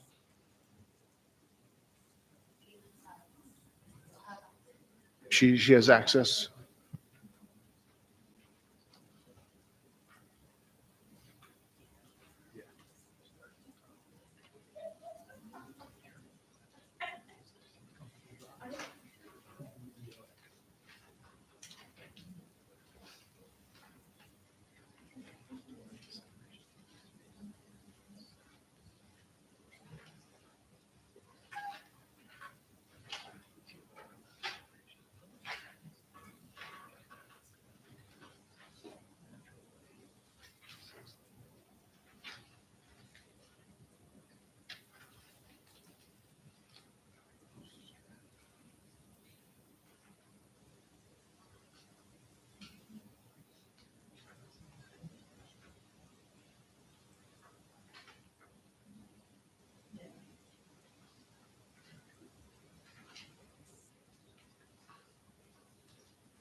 All right, we have all our responses.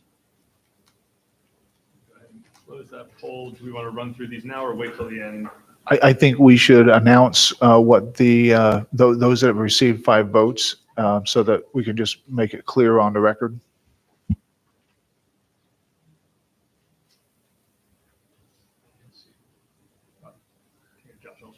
So Josh, could you stand at the podium and tell us what items actually made the priority 1 list?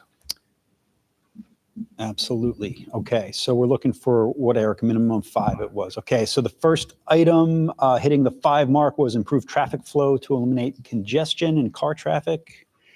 The next is address internal building traffic, hallway congestion, and outdoor transition. New pool with 8 lanes and ADA improvements, creation of a fitness wellness center, creation of life skills apartment transition space, create common space to enable lunch and learn program.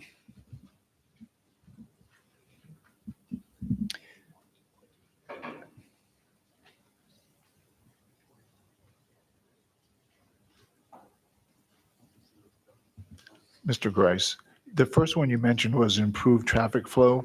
What was the second one you mentioned? Internal building circulation Thank or, you. or flow Thank you. Yep. for students. The student representatives are very happy that that made group 1. Are the adults making the right choices? Okay, good. Thank you. All right, give me 1 minute. I'm just going to remove those ones from priority 1 list to the second poll, and we'll reopen it for the second round.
Just let us know when we should start round Should be 2. open. Should be good to go. I'm going to work on getting it back up on the screen here. For the So we're good to go for round 2?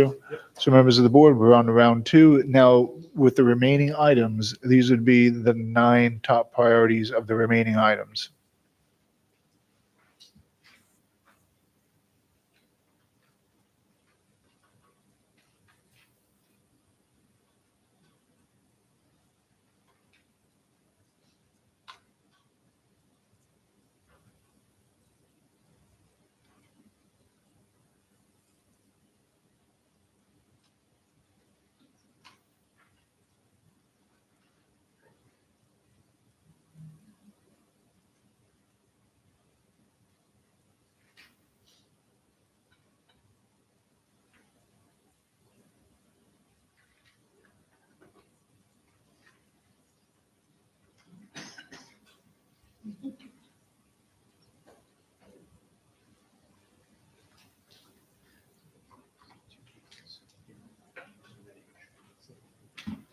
It looks like some of the ones dropped off.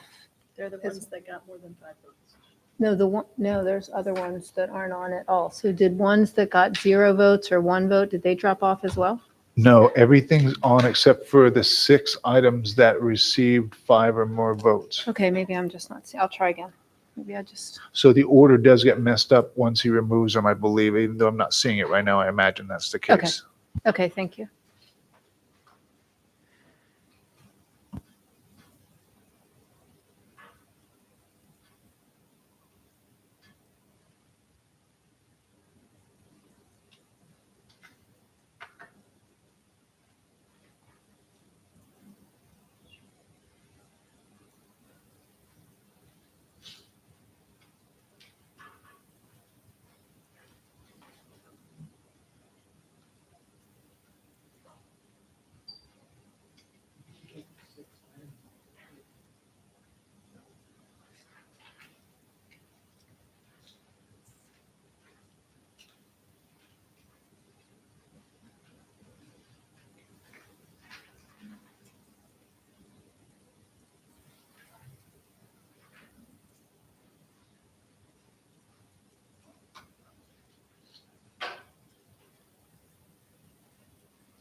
Again, after you've selected your 9, I believe there's a submit button at the bottom. You select that and then just patiently wait until the rest of your colleagues have completed.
How many have submitted, Eric? We have 8 out of 9. Okay, thank you.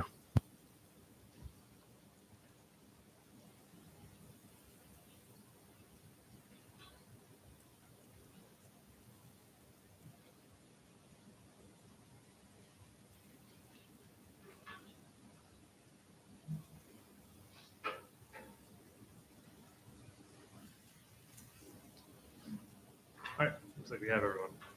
All right. So Josh, if you would be so kind to read off the items that have 5 or more selections. Okay, round 2 is the public sewer connection is number 1. Second one is increased quantity of parking spaces. Creation of a STEAM center. Creation of a Fab Lab. Build new auditorium. And enlarge classrooms to 850 square feet. And finally, improvements to the performing arts spaces.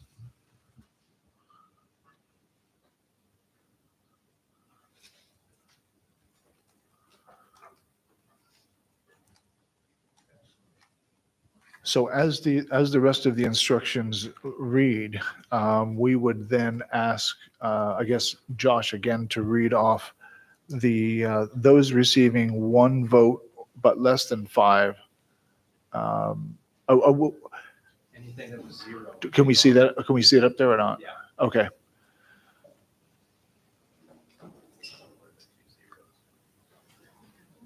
None. Yeah. So it's everything else. Yeah. Okay. All right. So are we satisfied with the exercise? Okay, thank you. Members of the board, are there any other questions? We will summarize this and get this in front of you so that they have it for later reference. But I do appreciate you taking the time and the thoughtful time to ask the questions, to prepare for this evening and to make your selections. Any final questions for our guests and scheduled speakers in terms of this process? Ms. Perdue? One confirmation. Did your second round include the auditorium? Yes. Okay, just wanted to confirm. Yeah. Perfect, just confirm, thank you. Any final, there's a question from Ms. Steele. Go ahead. This is more of just a comment rather than a question. And I do want to thank everyone. Thank you for this exercise because it was good and meaningful. I just want to maybe the question is, I realize that the retaining of the library space only received 4 votes. Does that mean that the designing would not retain the library space as it is right now at this moment, and it wouldn't be prioritized? That does mean that, correct? It does not mean that space will not exist in its current state. All it means is that we will be looking at other priorities first in terms of trying to develop an updated budget. And certainly, as Dr. Zerbe said, this will be an iterative process. We're going to be back in front of you over the next several months, and we can certainly make ongoing decisions about the future of those types of spaces. Thank you. I appreciate that. And I guess I do just want to say, I know that right now we live in it, and this is for your benefit as well as for my fellow board members and the administration. And because we all know, we are currently in an age where a lot of things are going digital. However, the research on how our brains best learn and comprehend and how it transitions from digital to paper is still being produced and being understood and digested. There's a new work out right now, How We Read Now, that I'm currently working through. And I guess that space in particular, and spaces for a library, I would just worry that I think we should think carefully about that. I know there are schools that are moving away from it completely, but it may be something we regret in 20, 30 years. So as that is currently unfolding, that's just for everyone to say, just because I feel deeply about that and I feel the need to say it. I don't want us to regret that later on. So thank you so Ms. much. Thiel, Thank I you. just want you to just know that that space is staying there as it's current. It will be retained. It will stay there, just so you're aware. I'm not sure if you understood that per se. I did understand that, but I know that that there's only so much space to work with. So I just felt the need to put that there because it's kind of vital of school, and our current society is moving to digital, but that's not necessarily understanding in how the brain works and reads. So it just might be something when in hindsight, I just wanted to put that out there for information's purposes. Yeah, Dr. Serbia, I would only suggest that when you guys summarize for us, but also just put it on the board presentations as an attachment that people can see, because it's very hard, I imagine, to follow online or in the audience. I think my intent is also to summarize this process and share it back out with the members of our community so they know exactly where we are in the process. So I think we'll update the website to reflect all of that. But excellent suggestion. Any other final comments on where we're at this point in time? Seeing none, we'll move on to thank you, Mr. Rice. Thank you, Mr. Schrader and Mr. Weiss. Next on the agenda is the budget projection long-term borrowing update with Ms. Steffi and PFM. We met in Finance Committee meeting this past month with the intent of bringing to the board here this evening an update on our borrowing capacity, ability, along with looking at a longer term projection giving borrowing. So just following up on a comment that Ms. Cleary made earlier, we're talking about not only looking at the long-term borrowing needs of the district for renovations / construction at the high school, but we're also looking at, those items of similar need across the rest of the buildings in our district. So in the Finance Committee meeting, we discussed about how to create a greater and a better visual with a longer term projection. We have been working through that with PFM. I believe, and Ms. Steffi, you can certainly add to this conversation if you so choose. But generally speaking, we're making some very good progress with the modeling of that. And it's something that I believe will be easily understood. However, we're not prepared here this evening to share that with you. And what I asked in a conversation with our chairman of the Finance Committee earlier this morning is that we punt on this particular thing to next month, giving us an opportunity to have the discussion about that model in the Finance Committee meeting, so that we're all well versed and prepared to understand that, so that we can support those who are not on the Finance Committee understanding that long-term borrowing.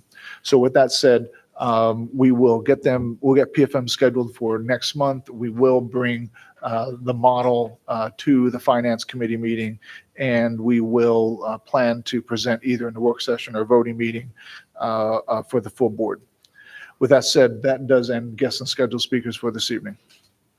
All right, thank you. We will now move to reports. The committee reports are attached. And so from the MCIU this month, Ms. Purdue.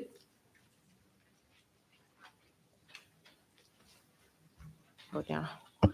All right, so for the NCIU, I just know they had their legislative breakfast last Friday, where they provided information on current state and federal budget overviews and impact on some of the budget cuts. And they also held a panel discussion with some of the state representatives. I was in there, but I know other school board directors were in on that at that meeting. There was also a discussion about pre-K counts and some impact based on Head Start status as some of the for their program, and just trying to figure out if the MCIU will be able to retain grantee. And I think the current, as of now, they are able to remain in place, but there's a lot of discussion just based on how some of these budget impacts will impact some of the programs that the MCIU receives federal funding on. And I wanted to provide some of the legislative updates that the MCIU shared, and particularly one, and I don't think there's any impact to us, in reference to a U.S. Department of Ed ended all approved and late liquidation payments to LEAs, SEAs, ARB, and ESSER funds. And I believe based on that, because they ended that, I think Pennsylvania is currently owed about $185 million. So there's currently a lawsuit in place for that, just because some of the school districts that haven't finished using those funds are now in a position where they no longer have that to support some of the programs that they've implemented or programs that they plan to support with those funds. So I think more to come. Also, I wanted to highlight on April 3rd, I believe the U.S. Department of Education also issued a directive requiring every state education agency to certify within 10 days that they are compliant with the federal civil rights law, including Title, I believe it's 6 of the Civil Rights Act of 1964 and the Supreme Court 2023 decision in Students for Fair Admission versus Harvard. And the directive was later amended to provide SEAs until April 24th to provide the required certification. The PA Department of Education provided a response on behalf of all Pennsylvania LEAs on April 9th. So I think there's a lot of information going on, and just because we all know the current climate, there's a lot of impact, mainly based on funding and a lot of changes.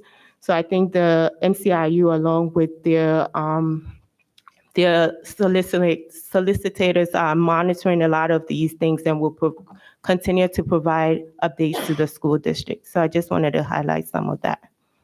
Thank you. Thank you very much. We'll move to North Monco Tech, Ms. Alston and Mr. Mursky. Yes, the North Monco Tech Joint Operating Committee met on Monday, April 21st. We heard from some electrical students who spoke about the work projects that they do around the school, including recently an IT room renovation, renovations to the property maintenance room, improvements to our board meeting room. They said that about 90% of the recently needed school electrical work has been done in-house by the students, which was really great, and just a really great hands-on experience for those students. We heard about enrollment and waitlist update. About 402 students have been placed to date, and as of that date, as of April 21st, and there were 207 students on the waitlist. The placed students and their parents are invited to new student orientation on May 8th. And there are just a lot of dates coming up at North Monco Tech. On Saturday, May 3rd, from 9 to 2 is the North Monco Foundation Car Show. And so that would be a great thing to go and see if you're into car shows. And then there's a Senior Project Expo on May 14th. And then the Senior Recognition Ceremony is on Wednesday, June 4th. And that's to honor and recognize the students who attend and complete the programs. So that is my update. Thank you very much. We'll now move to our high school board representatives, Marissa DiPaolo and Maren Wells. Hello, I hope you all are doing well.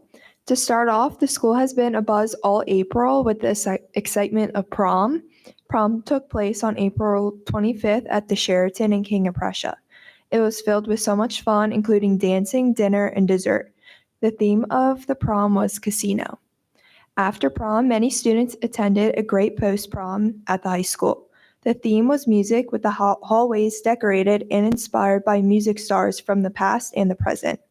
Also, there were many fun activities such as laser tag, cycle races, bingo, and many more. Unified Track and Field had its first meet at Pottsgrove, and also their senior night was at Methacton. Good job to the Unified Track team. On April 4th, the high school hosted a job fair for students in all grades. The careers range from medical lab technicians to engineers and firefighters, along with other career paths and possible summer jobs. The Methacton Theater Company had Clothes for Cash fundraiser on April 4th, which took gently used clothes, bags, sheets, and other items as donations to help fund Methacton's theater program. Good evening. I'm Marissa and the other student representative. The Warriors Performance Group had their showcase this month. It featured many unique dances and skits, which talked about activisms, environmental concerns, and mental health dilemmas that we are facing in modern day. We also had our mini-thon event, which raised $48,545 for kids with cancer, which is donated to the For Diamonds Foundation. Students were included with Spirit Weeks all throughout the time of Mini-thon. We had Spirit Days of tropical to jerseys, and on the final day, we wore our tie-dye shirts with our class colors: orange for freshmen, green for sophomores, red for juniors, and blue for seniors. The Environmental Club has been working hard to clean up our courtyard this month. They also sold tote bags at lunch for Earth Day to help fund their keeping up of our beloved courtyard. Best Buddies also sold socks at lunch for autism awareness, a Spirit Day called Rock Your Socks, where you're supposed to wear your silliest socks to show off your support. The outcome was great and doubled their sales from the last event. Methacton is also now selling tickets for our annual Film Fest, which is short films and now music videos produced and written by our students. And they are ranging from many genres, from comedies that are action-packed and horror and suspense films. And that is all I have to report for today. Fantastic. Thank you both.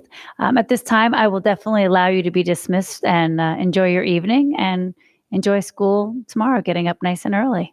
So Thank you. thank you both. I appreciate your patience. Thank you. Have a great evening. You too. All right, we'll now move to the foundation report this month. Tonight, Ms. Peffer will provide the update.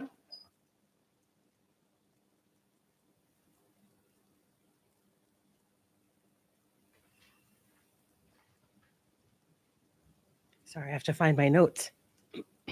Okay. Just a couple quick updates from the foundation. First, a huge thank you for everyone who made the dodgeball tournament such a success. We had over 1,000 participants and attendees and raised over $20,000. Check our website for some photos and some highlights. Next, our Share the Love campaign is underway for Teacher and Staff Appreciation Month in May. You can recognize your child's teachers with a certificate and a personal message. Order by May 10th on our site. We're also excited to announce an alumni event on June 6th at the Eagleville Tap House. All alumni and friends are welcome for a free night of mingling and live music. More info on our alumni page. Excuse me. We're currently seeking nominations for the 2025 Apex Award, recognizing outstanding Methacton educators, staff, alumni, or community members. If you know someone deserving, please submit a nomination. Finally, save the date for our Race Back to School 5K on Sunday, September 21st. Thank you. Great. Thank you so much. I appreciate all that you and your organization do. All right. From communication, we have Mrs. Throwback. Good evening. I'm excited to announce that we will finally be launching our brand new websites on May 12th. When you visit methacton.org or any of our school sites starting May 12th, you'll notice more photos of our own students and staff and improved navigation. We looked at the most frequently visited pages on our site and made quick links for those on the homepage so users can access the information they need quickly. We also improved the calendars, allowing families to view calendars for multiple schools at one time. As you recall, this project has been months in the making, so I want to thank the members of my team, the technology department, and the website advisory committee for their feedback and hard work. I also want to shout out our student interns for their work to provide new photos and content for the high school site. We hope you enjoy them, and I look forward to hearing what you think.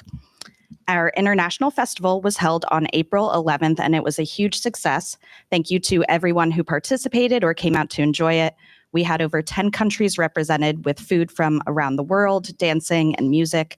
More than 150 people joined in to take in all of the cultures. One student volunteer even told me how much fun she had and how she can't wait to participate in next year's event. So it was a huge success. And finally, as a reminder, our community education summer camps are now open for registration. This year, we're offering Snapology and Science Explorers in addition to our usual offerings, so make sure you sign up now to secure your spot. We will also be requesting proposals for our fall community education program soon, so if anyone is interested in holding a course this fall, please keep an eye on our social media and our website for that information. Thank you. Thank you. I'm excited to see the website. I know that's been a big project to do, and thank you. You took over the 2 a.m. shift for post-prom for me, and thank you for being there as administrator and being part of the event. It was pretty fantastic. All right, and now for the superintendent's report. Dr. Zerbe. Thank you, Madam President. This evening on the agenda is the Right to Know monthly report, and then a list of advisements, 19 in total, and that ends my report. But prior to us going into the public comment on board action items, there are 2 corrections that I need to bring notice on the agenda. So if board members would look at 13E, items 2 and items 3. Bear with me till I get there. On item 2, 13E, item 2, it reads in the dollar amount associated with, there's an extra 0 on that. So it should read $2,200. And then in item 13E, number 3, the same error has occurred. So again, that'll be $2,200, not whatever that number is. I'm not sure how to even say that number, but those are the corrections. And that ends my report. Thank you very much. So we'll now move on to public comment on board action items. The board will now take comments on board action items. This is an opportunity for residents to comment on matters that are to be decided upon as outlined on the agenda. The board asks that you keep your comments to 3 minutes or less. The Board of School Directors may choose to respond to matters following the conclusion of the comments on board action items. Please make sure you state your name and municipality.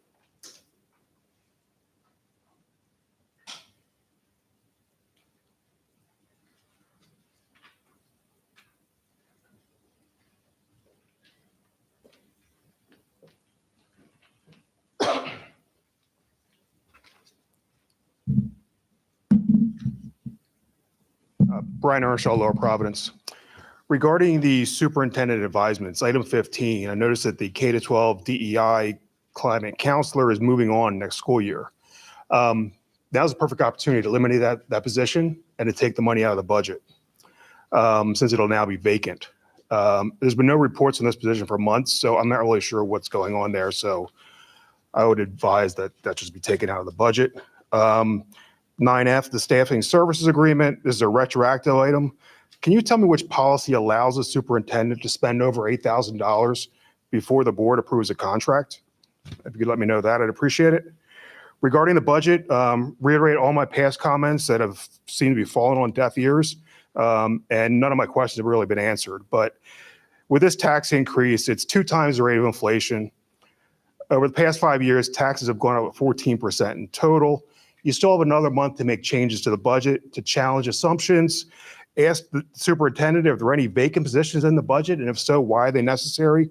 Why is interest income understated in the budget? Why haven't the borrowing assumptions changed in the budget, given the delay and the fact you're not building a new high school now and the delay in this renovation project? With the sale of the building or any Audubon school expenses going to be removed from the budget? I haven't seen any changes with respect to that. If we still have no info on why special ed costs increased 248% over the past 5 years, and in that same department, why FTEs are being reduced by 6.5. And how is that possible? Is the current process inefficient? Some answers would be appreciated. Regarding the police chief, the board should reject this position. It has not been justified. The only justification is so far to date has been other districts have this position, and there may be a requirement down the road from Pennsylvania to have this position. And by the way, you have no idea what those requirements are going to be. So if you're not going to take it out of the budget, at least table it and push it off for half a year. Under policy, is a district really still using fax machines, 45-year-old technology? And why do you even have a policy on it? Seems like a waste of time to even review and update that. On the sale of the building, happy to see this finally happening. It's something I advocated for back in 2018, 2019. A lot of projections of what to do with this space, a lot of proposals, community center, a track and field site, a lot of time and effort wasted, but you're now finally doing the right thing and selling this thing.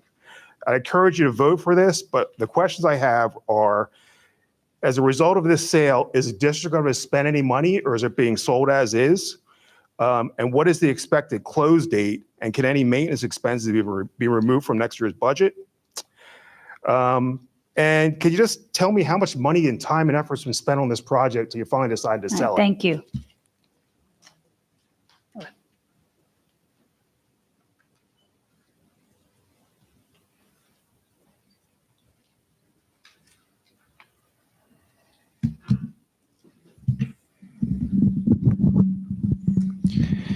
Jim Malik, Worcester. Following up on Mr. Earnshaw's comments on DEI, I'll say it again, scrap it. Save yourself $100 grand. There's no evidence that that program has improved test scores, grades, or college admissions. If you've got the data, let me see it. You don't have the data. It's not doing your job. It's not doing what you think it's supposed to do. And the only reason we're going with this program is because you guys like it. 100 grand because you want a program, not because it's shown to do anything good for academics at this school. The budget, you guys have a spending problem. You have a budget process problem.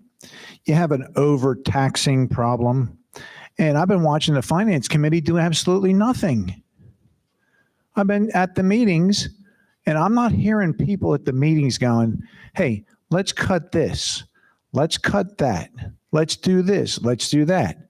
What we get is a presentation from the business manager who's already come up with, hey, we've had 8 retirements.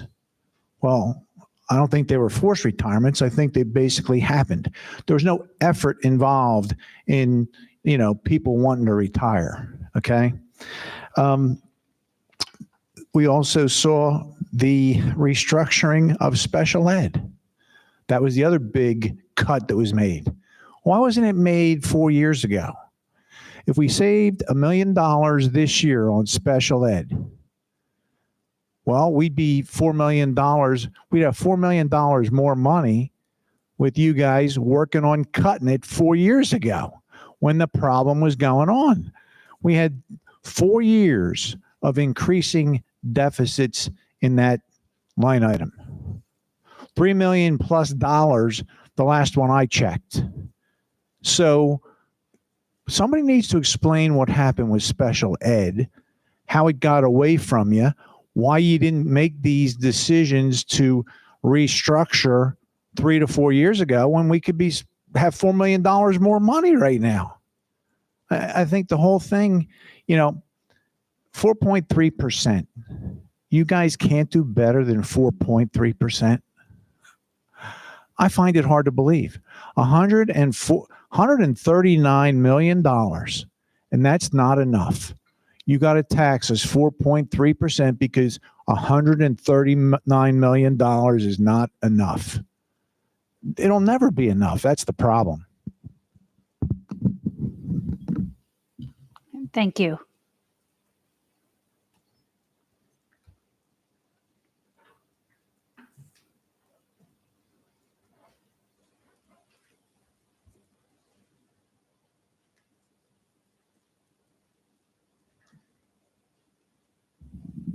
Good evening. John Andrews, Lower Providence. I spoke to the board a week ago at courtesy of the floor at the end of the meeting, and that was cut off. So the courtesy of the floor somehow got left on the cutting board. But one thing I pointed out was I don't like the title Chief of Police. And, are we going to have a chief of business? Are we going to have a chief of finance, a chief of education? Why not have a director of police? I think there's some logic to that. And the idea of a chief of police, as I said before, that's typically for a much larger organization. Thank you. Thank you very much. Seeing no other further public comments, we will now move to board meeting minutes. May I have a motion to approve the March 18th, 2025 work session and March 25th, 2025 regular board meeting minutes as attached? Ms. Alston, may I have a second? Ms. Purdue, any questions or comments? Seeing none. All those in favor? All those opposed? Ms. Thiel? Yes. Motion Aye. carries 9-0. Thank you so much. I appreciate it. We'll now move to fiscal items. Is there anyone that would like to take any of these fiscal items separately? Yes, Ms. Cleary? I'd ask that we pull out item 9K, please. Thank you. 9K. Any other items? 9K is the proposed budget for 2025-2026. All right. All right. Seeing no other, may I have a motion to approve all fiscal items as presented with the exception of 9K? All right. Ms. Graff, may I have a second? Mr. Winters, any comments or questions? All right. Seeing none, all those in favor? All those opposed? Yes. Yes. Thank you. Motion carries 9-0. Thank you. All right. May I have a motion to approve the fiscal item 9K as listed? Mr. Winters, may I have a second? Ms. Alston, thank you. Any comments or questions on 9K? All right, great. Seeing none, all those in favor? All those opposed? Yes. Yes. Okay. Motion carries then. It is 7-2. We'll now move on to personnel items. Thank you, Madam President. For the consideration of the board this month are the personnel items as presented last week at the work session, as well as the following additions. 2 employments classified: Norman Turner Jr., second shift custodian at Arcola Skyview, and Matthew Syme, second shift custodian at the high school. We welcome Norman and Matthew to the Methacton family. And 2 changes of status: professional, both from floating nurses, staff nurses rather, to certified school nurse. Jessica Bruce at Worcester and Lori Brown at Woodland. We thank Jess and Lori for taking on these new positions. Thank you. Thank you. Do I have anyone that would like to take any of these motions separately? Yes, Mrs. Purdue? On 10C. 10C is the job description for the chief of police as attached. Yes. Great. Any other items separately? All right. Seeing none, may I have a motion to approve all personnel items as presented with the exception of 10C? Mr. Winters, may I have a second? Ms. Cleary, any comments or questions? Ms. Alston? Just about the nurse, I just was wondering, just in general, how the nursing works, like who is there a head nurse? Is there someone who, I'm just curious in our district, how are nurses supervised? What's the hierarchy there, please?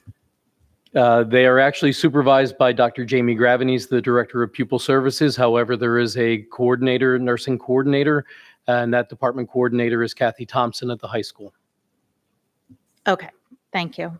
That was it, I think.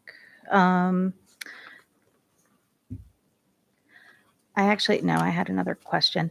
I have a question. It's actually under advisements. It is about Ms. Davis moving from DEI to Woodlands. So just for those who might have been looking for the DEI updates that have been presented to the board in the past, could we just go over and explain what the timeline was for the hiring and the movement, just to understand what the gap is? Certainly, when we were informed of the resignation of the previous DEI and climate counselor, we did post that position. We went through an exhaustive process to fill that. We did hire Ms. Davis. She joined us in March, and she has been with us since then. It is now April. We did post internal positions that are available for the 25-26 school year, and she did put in to move to a different position. So that's what's on the agenda this evening. And she started in March, but was she held? I'm just trying to remember. Yeah, The she gap. had a hold at her previous employer for a Okay. significant period of time. Because as I recall, those interviews were in the late fall, maybe. That and sounds correct. And I okay. believe she had a 90-day hold. She had a 90-day hold. So, okay, so that explains the gap. Thank you. Ms. Purdue? Is there a period of time from employment until you're able to move to another position? There is not in the collective bargaining agreement. Great. Any other comments or questions? Yes, Mr. Winters? Yeah, I neglected, if we could take item 10 and 6 separately for conflict of interest. 10 and 6, the chaperones. Okay, I don't know. Sorry about that. no problem. All right. Any other comments or questions? All right. So do I have to do another motion then to approve that? Yes. No, there's no objection, I assume, to taking 10 and 6 separately as well. Is there any objections? Well, good. I appreciate that. So you have a motion and a second to approve all personnel items other than 10C and 10 and 6? correct. Okay, great. May I have a motion to approve all personnel items as listed with the exception of 10C and 10 and 6? Oh, Ms. Graff. May I have a second? Mr. Mursky. All right. Any comments or questions? Great. All those in favor? All those opposed? Yes. Motion carries 9-0. Thank you. May I have a motion to approve the items of all personnel listed as 10C and 10N6?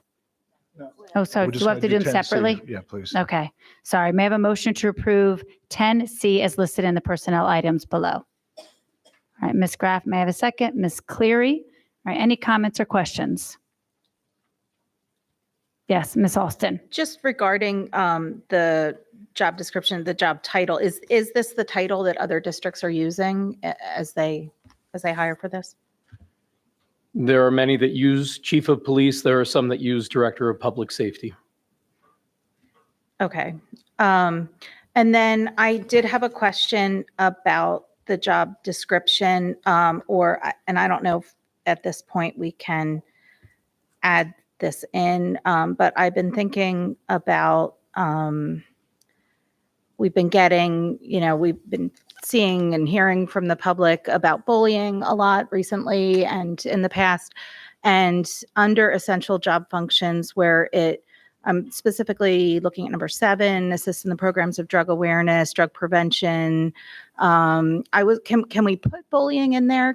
Because I feel like this is really an opportunity where this person could collaborate with our K-12 counselors and and really do programming in the district, and work with them, especially if we're hiring for someone who is as we said, very available to students and is going to be well known to the students. I just feel that could really add a layer of assistance to our students. That's an excellent request. I think we had a similar request from a board member earlier this week. So Dr. Surgini, I think you were trying to address that. And where did we do that? We addressed that in number 8, which was an addition, collaborates closely with district mental health professionals, behavioral support teams, and district leadership to identify, assess, and respond to individuals in crisis, ensuring that policing practices prioritize safety, de-escalation, and access to appropriate mental health resources. Can we have the word bullying programs? Can we have that in here about actually assisting with because I understand that, and that is very. Is the key element for you the word, because there's a number of programs that, see, I'm thinking that there's a number of programs this individual will be involved with. But if bullying is important for us to spell that out here, which it may be, and if it is, we certainly can add that in. It's not that he would, or the person wouldn't be doing this. It's just that we probably organize this so that it covers more things as more of a broad stroke. But if it's important to the board to do that, then just we can move that in direction. Couldn't we say something like including but not limited to, or some sort of language? I would just like to add and bullying to number 7, assists in the programs of drug awareness and bullying and drug prevention. If we could, if the board is. Is there any objection to that? I mean, we certainly administratively don't have an objection to that. Okay. So that'll be the revised. So we will. Is there any particular order for that? Okay. All right. Thank you. Can I just ask a question? So with, and I believe this request was made, and I don't know why it wasn't amended how the request was made, but that's fine. So now with the amendment, is there a timeline that we have to approve this job description by? Are we looking to have this position installed for the 25-26 school year, or can you? We are looking for the 25-26 school year. So if this is approved with the budget, then we would advertise once it's approved. We would actually go out in May to hopefully start that process, knowing that it would take some time to conduct interviews and do a hiring process. And I don't know, I know this, I mean, I'm okay with your request to the inclusion, just because I think it's a problem that's come up over and over.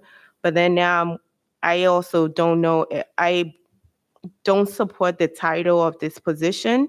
So, but I don't know if that's a different change, but I do appreciate your feedback on it. And I think that request was made. So I'm okay with that being added, but I still, that's fine. Thank you. Ms. Alston? No, I would you, Ms. Purdue, were you in terms of the job title, were you more thinking of the Director of Public Safety? Or, yeah, I would agree with that. Any other comments on that question, on that statement? Okay. Yes, Mr. Mursky. Can we consider changing the title here? Or is that beyond the scope of what we're? No, you can. I mean, certainly if a board member wishes to make a motion to amend the job title, the job description to have a change in title from chief of police, for example, to Director of Public Safety or whatever it might be, you could certainly entertain that now. I would support that. Ms. Cleary? I guess I would ask Dr. Sorgini, is there, or Dr. Zerby, is there a particular reason why you chose the title Chief of Police over the other one that some other districts are using? Like maybe if there's a reason of importance for the administration.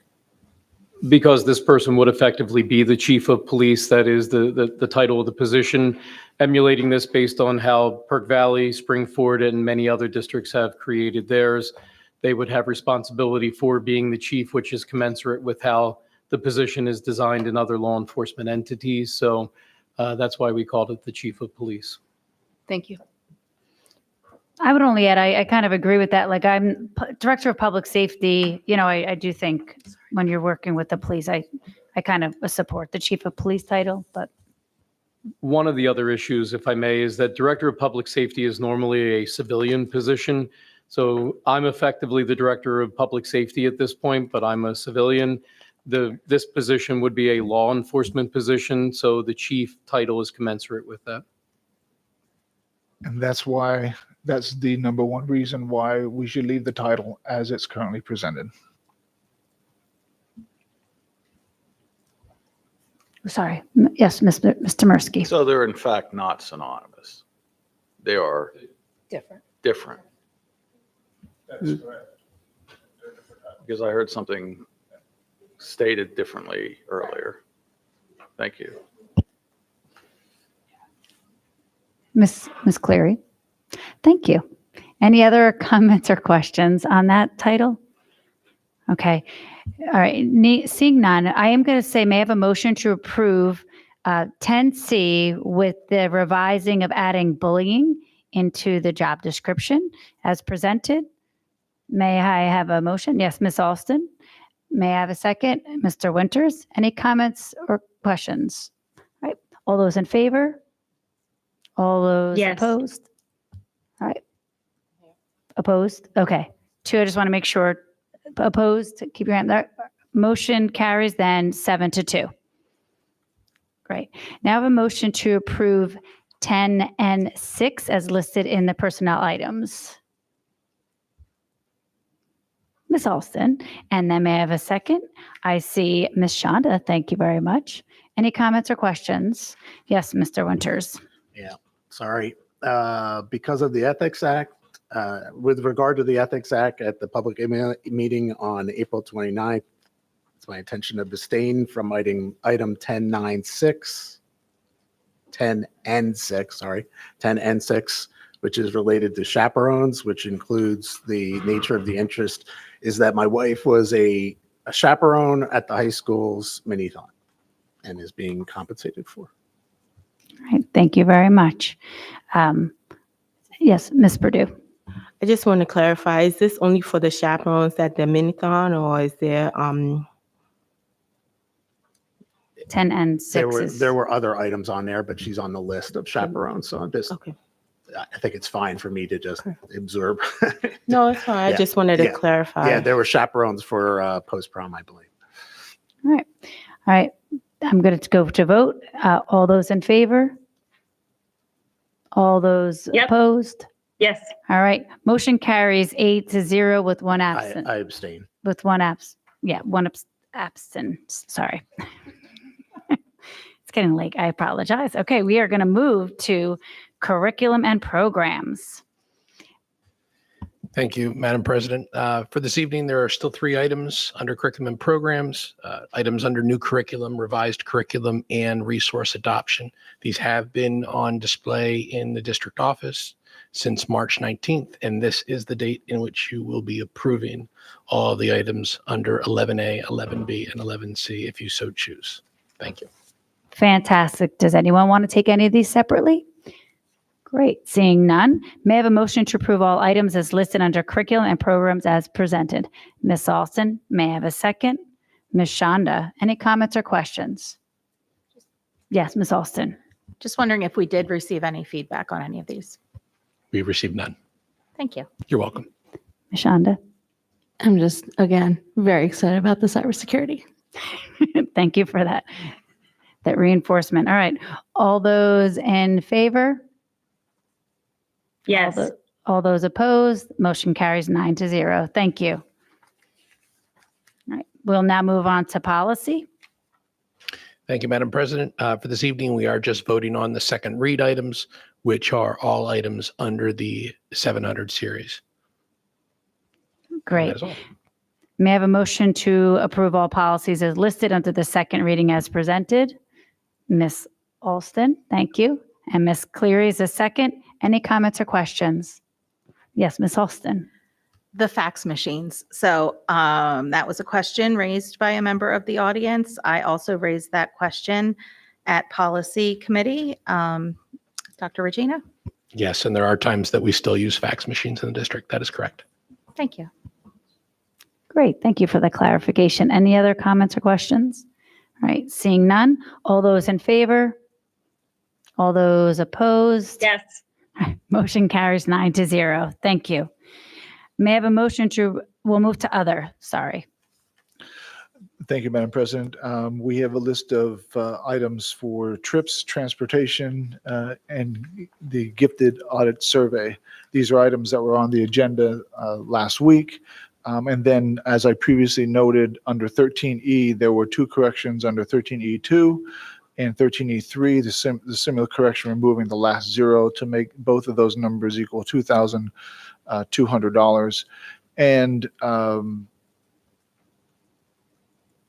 the item was presented by Dr. Sorgini in totality. Okay, great. Does anyone take any of these separately? All right. Seeing none, may I have a motion to approve all items as listed under other with noted correction as presented? Yes, Ms. Cleary. May I have a second? Ms. Graff, any comments or questions? Ms. Alston. Yes. I just was wondering about the gifted audit survey as per the MCIU gifted audit process. So did the MCIU assist to develop the survey?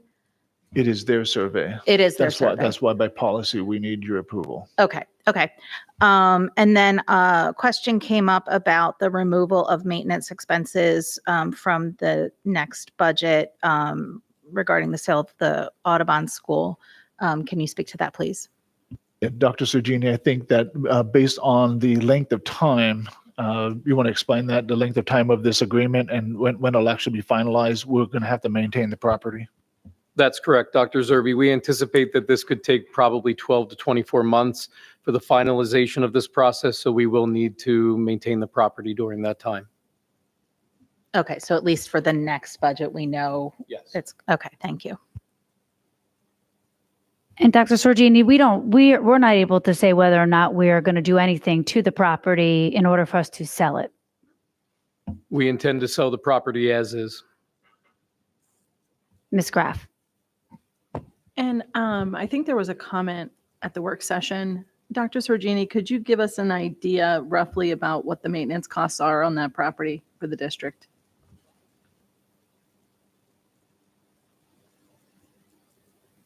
All right, let me ask it this way. I think if I remember correctly, in our property committee, it was roughly around 50 grand, That's 60 correct. grand at a max. So that's for the whole year for all maintenance. Okay, thank you. Ms. Cleary.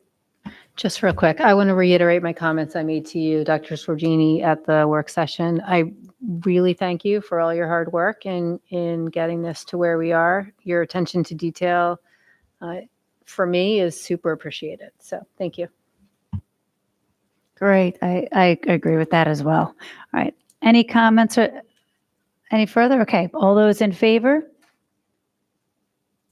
All those Yes. opposed? All right. Motion's carry 9-0. And dates for board members for the upcoming board meeting are listed on the agenda and also on the Methacton website. Do we have any old or new business? Yes, Ms. Shonda. Okay, I wrote it down real quick because otherwise we'll be here till midnight. I would like to ask the Education Committee to explore whether and how we can assign an existing role to take the lead on improving school culture in partnership with the Chief of Police, should that position be approved and finalized and all of that. Many families in our district have voiced serious concerns about bullying, harassment, discrimination, and other mental health challenges that are negatively impacting our students. While physical security is a critical part of keeping our children safe, it's only one piece of a much larger puzzle. I believe that at the core of many of these issues is mental health, not just the presence of a weapon. I'd like to see the district consider a holistic approach to school safety, and that includes strong leadership on school culture and mental health, working hand in hand with physical security efforts. The end. All right, thank you very much. Any other comments or questions? Yes, Ms. Purdue. I do want to say, I know the high school school board reps touched on this a little bit, but I do want to say thank you to the Methacton community for coming together to support post-prom yet again. I know this year my son was able to participate, and it was always a really well event. I came into the high school early in the day, and just seeing parents that look like they've lived here for hours, just tired, but doing what was needed to help keep our students safe. Ms. Alston, great job with the coffee shop, and I really appreciate it. But I know just everybody here, members in our community that were there from, I feel like post-prom start right after prom, and it goes on, and then you guys start planning, and it just is never ending. So I really do appreciate all the work that go in, because I know there are not many districts that still have it. And it just really provides a great opportunity to make sure that we can keep our students safe on a night that there are many things that can go wrong. So I appreciate everyone that stayed up. Many of us have very early bedtimes, but we made sure we stayed up to support our students. That's the staff, parents, and even other students in general. So thank you.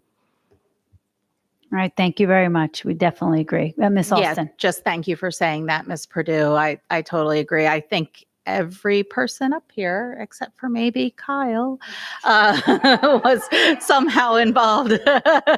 Yeah, we'll get you next year. Was somehow involved with post-prom, as well as our amazing Methacton community. It was just incredible sight of community working together for a wonderful common purpose, and it was just a great thing to see. So thank you. Thank you very much. I agree with your words completely. All right. And I will be sending a thank you out to all the volunteers and the committees that were involved on behalf of the school board as well. So just take a look out for that. All right. Any other new or old business? Yes, Dr. Regina. Oh, Ms. Thiel. Yep, I just wanted to follow up, since no one can see me nodding along, that yes, thank you so much to everyone who volunteered and participated in making post-prom such a success. It's such a great part of our community, and that's wonderful. And I just wanted to comment on Ms. Shonda's ask. I did write it down for Ed Committee, and we can follow up and figure out how we can bring up that discussion. And I took some notes, but I might just follow up to the agenda, to the minutes, to make sure I got all the notes that were said. So thank you. Great. Sounds good. Any other comments or questions? All right. Seeing none, we'll now move to courtesy of the floor. The Board of School Directors will now provide an opportunity for residents to make comment on matters that are or may be before the board. The board asks that you keep your comments to 3 minutes or less. The Board of School Directors may choose to respond to matters following the conclusion of the comments. You could also submit the questions via email to information@methacton.org.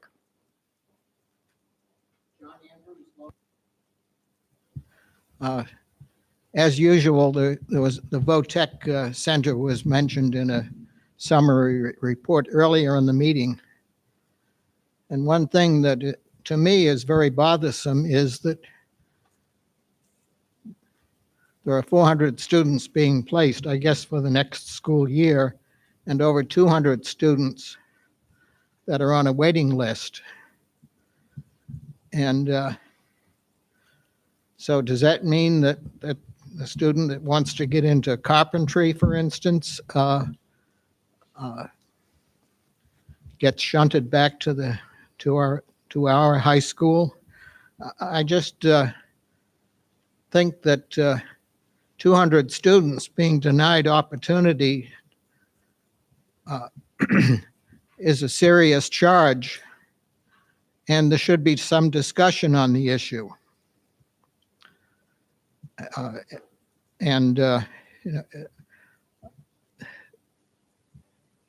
Is it an issue of superintendents deciding that they don't want their budgets impacted by enlarging the VOTEC Center? Or, maybe they could hire outsiders to change the setup there so that there aren't 200 students on a waiting list. I think that's a serious educational issue that this board bears some responsibility for. Thank you. All right. Thank you. Any other comments?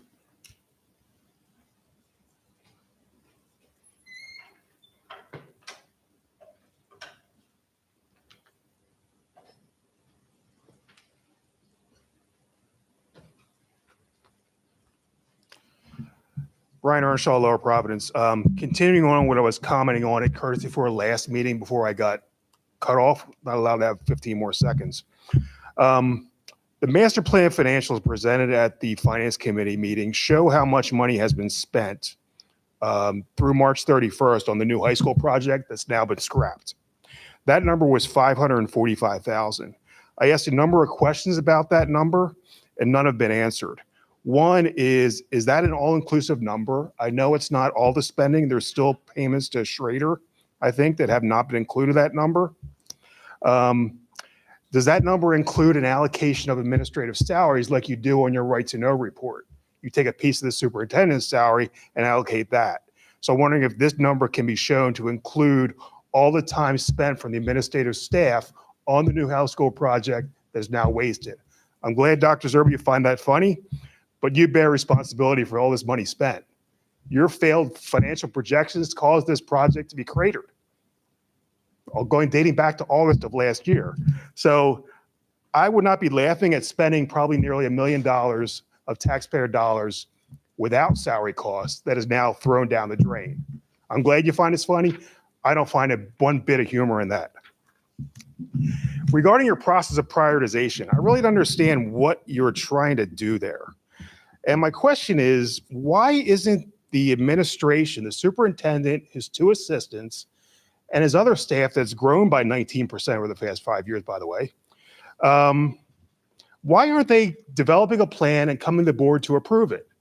I can't think of another CEO in any organization that would go to his board and said, hey, what do you think I should do to run this company?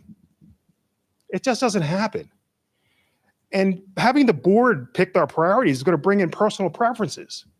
Ms. Alston, you're a big proponent of theater and the arts.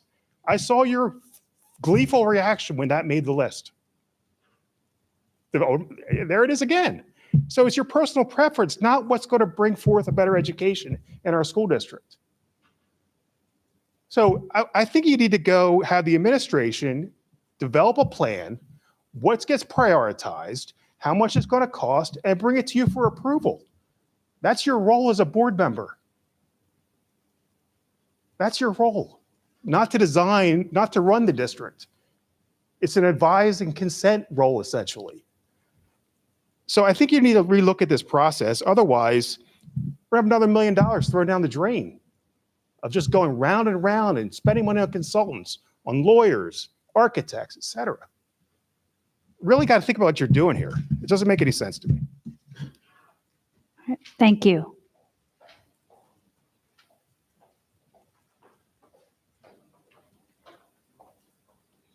Hi, Shannon Peffer, Lower Providence. In the presentation from Schrader Group, there was something about the life skills apartment space. And I think it's a terrific idea, but I also know that there's a nonprofit right on Germantown Pike called Integrate for Good. And I think that the board should look at maybe contracting with them, seeing what kind of programming that they can offer. That would not only work with a nonprofit in our community, but it would also bring that space as something that the school district could maybe use for another program in the high school. Thank you. Thank you.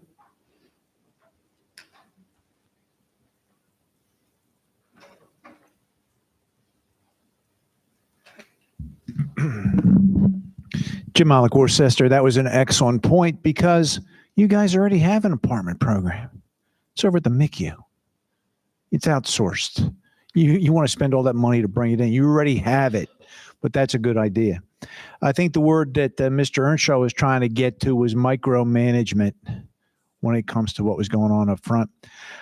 Me personally, I heard, transparency and we get to, observe all this. The most important thing that happened was anonymous, how each one of you voted. We're going to find that out. Why are we keeping that anonymous in this transparent situation?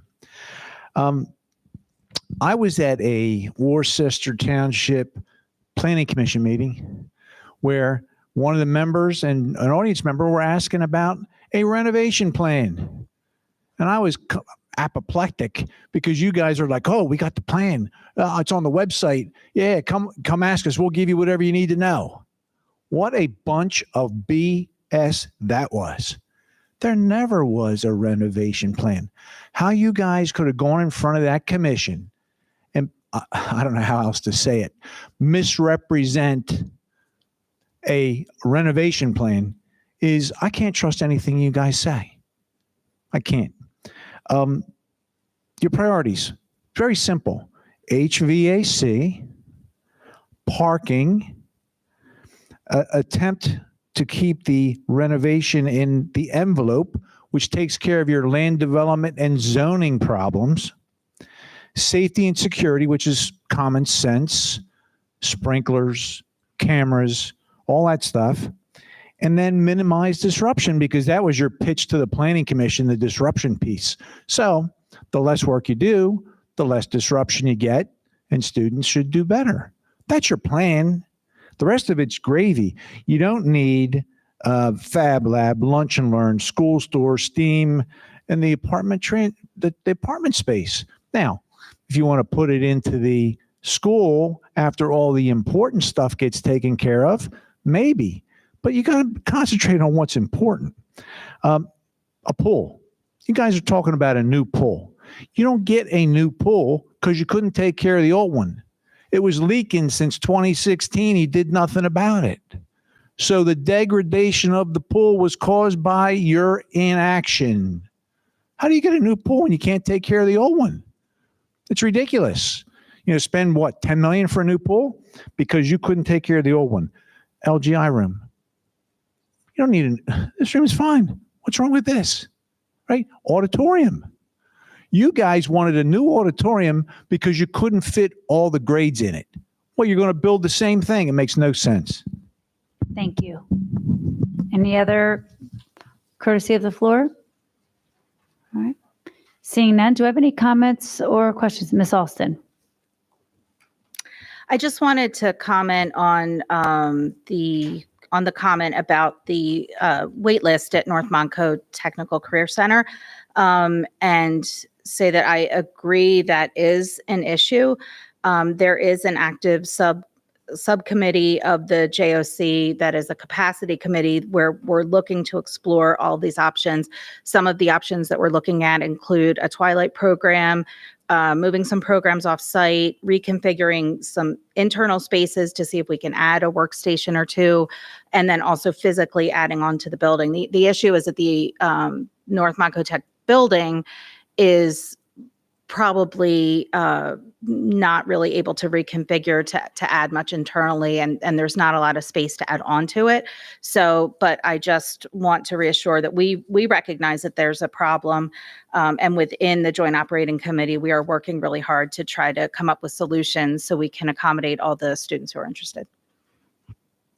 Thank you. Any other comments or questions? Ms. Graff? Yeah, I heard the comment about the cost and the spend with the architect and the engineer thus far. And I know that it was brought up in finance. And I'm not going to put Ms. Steffi on the spot tonight because I'm sure she doesn't have that answer, you know, off the top of her head. But I know she can certainly bring that to us at the finance committee in May. So I just wanted to put that out there. All right, great. Thank you. Any other comments or questions? All right. Seeing none. All right. Can I have a motion to adjourn? Ms. Alston, may I have a second? Ms. Shonda. Okay. Motion is adjourned. Have a good evening.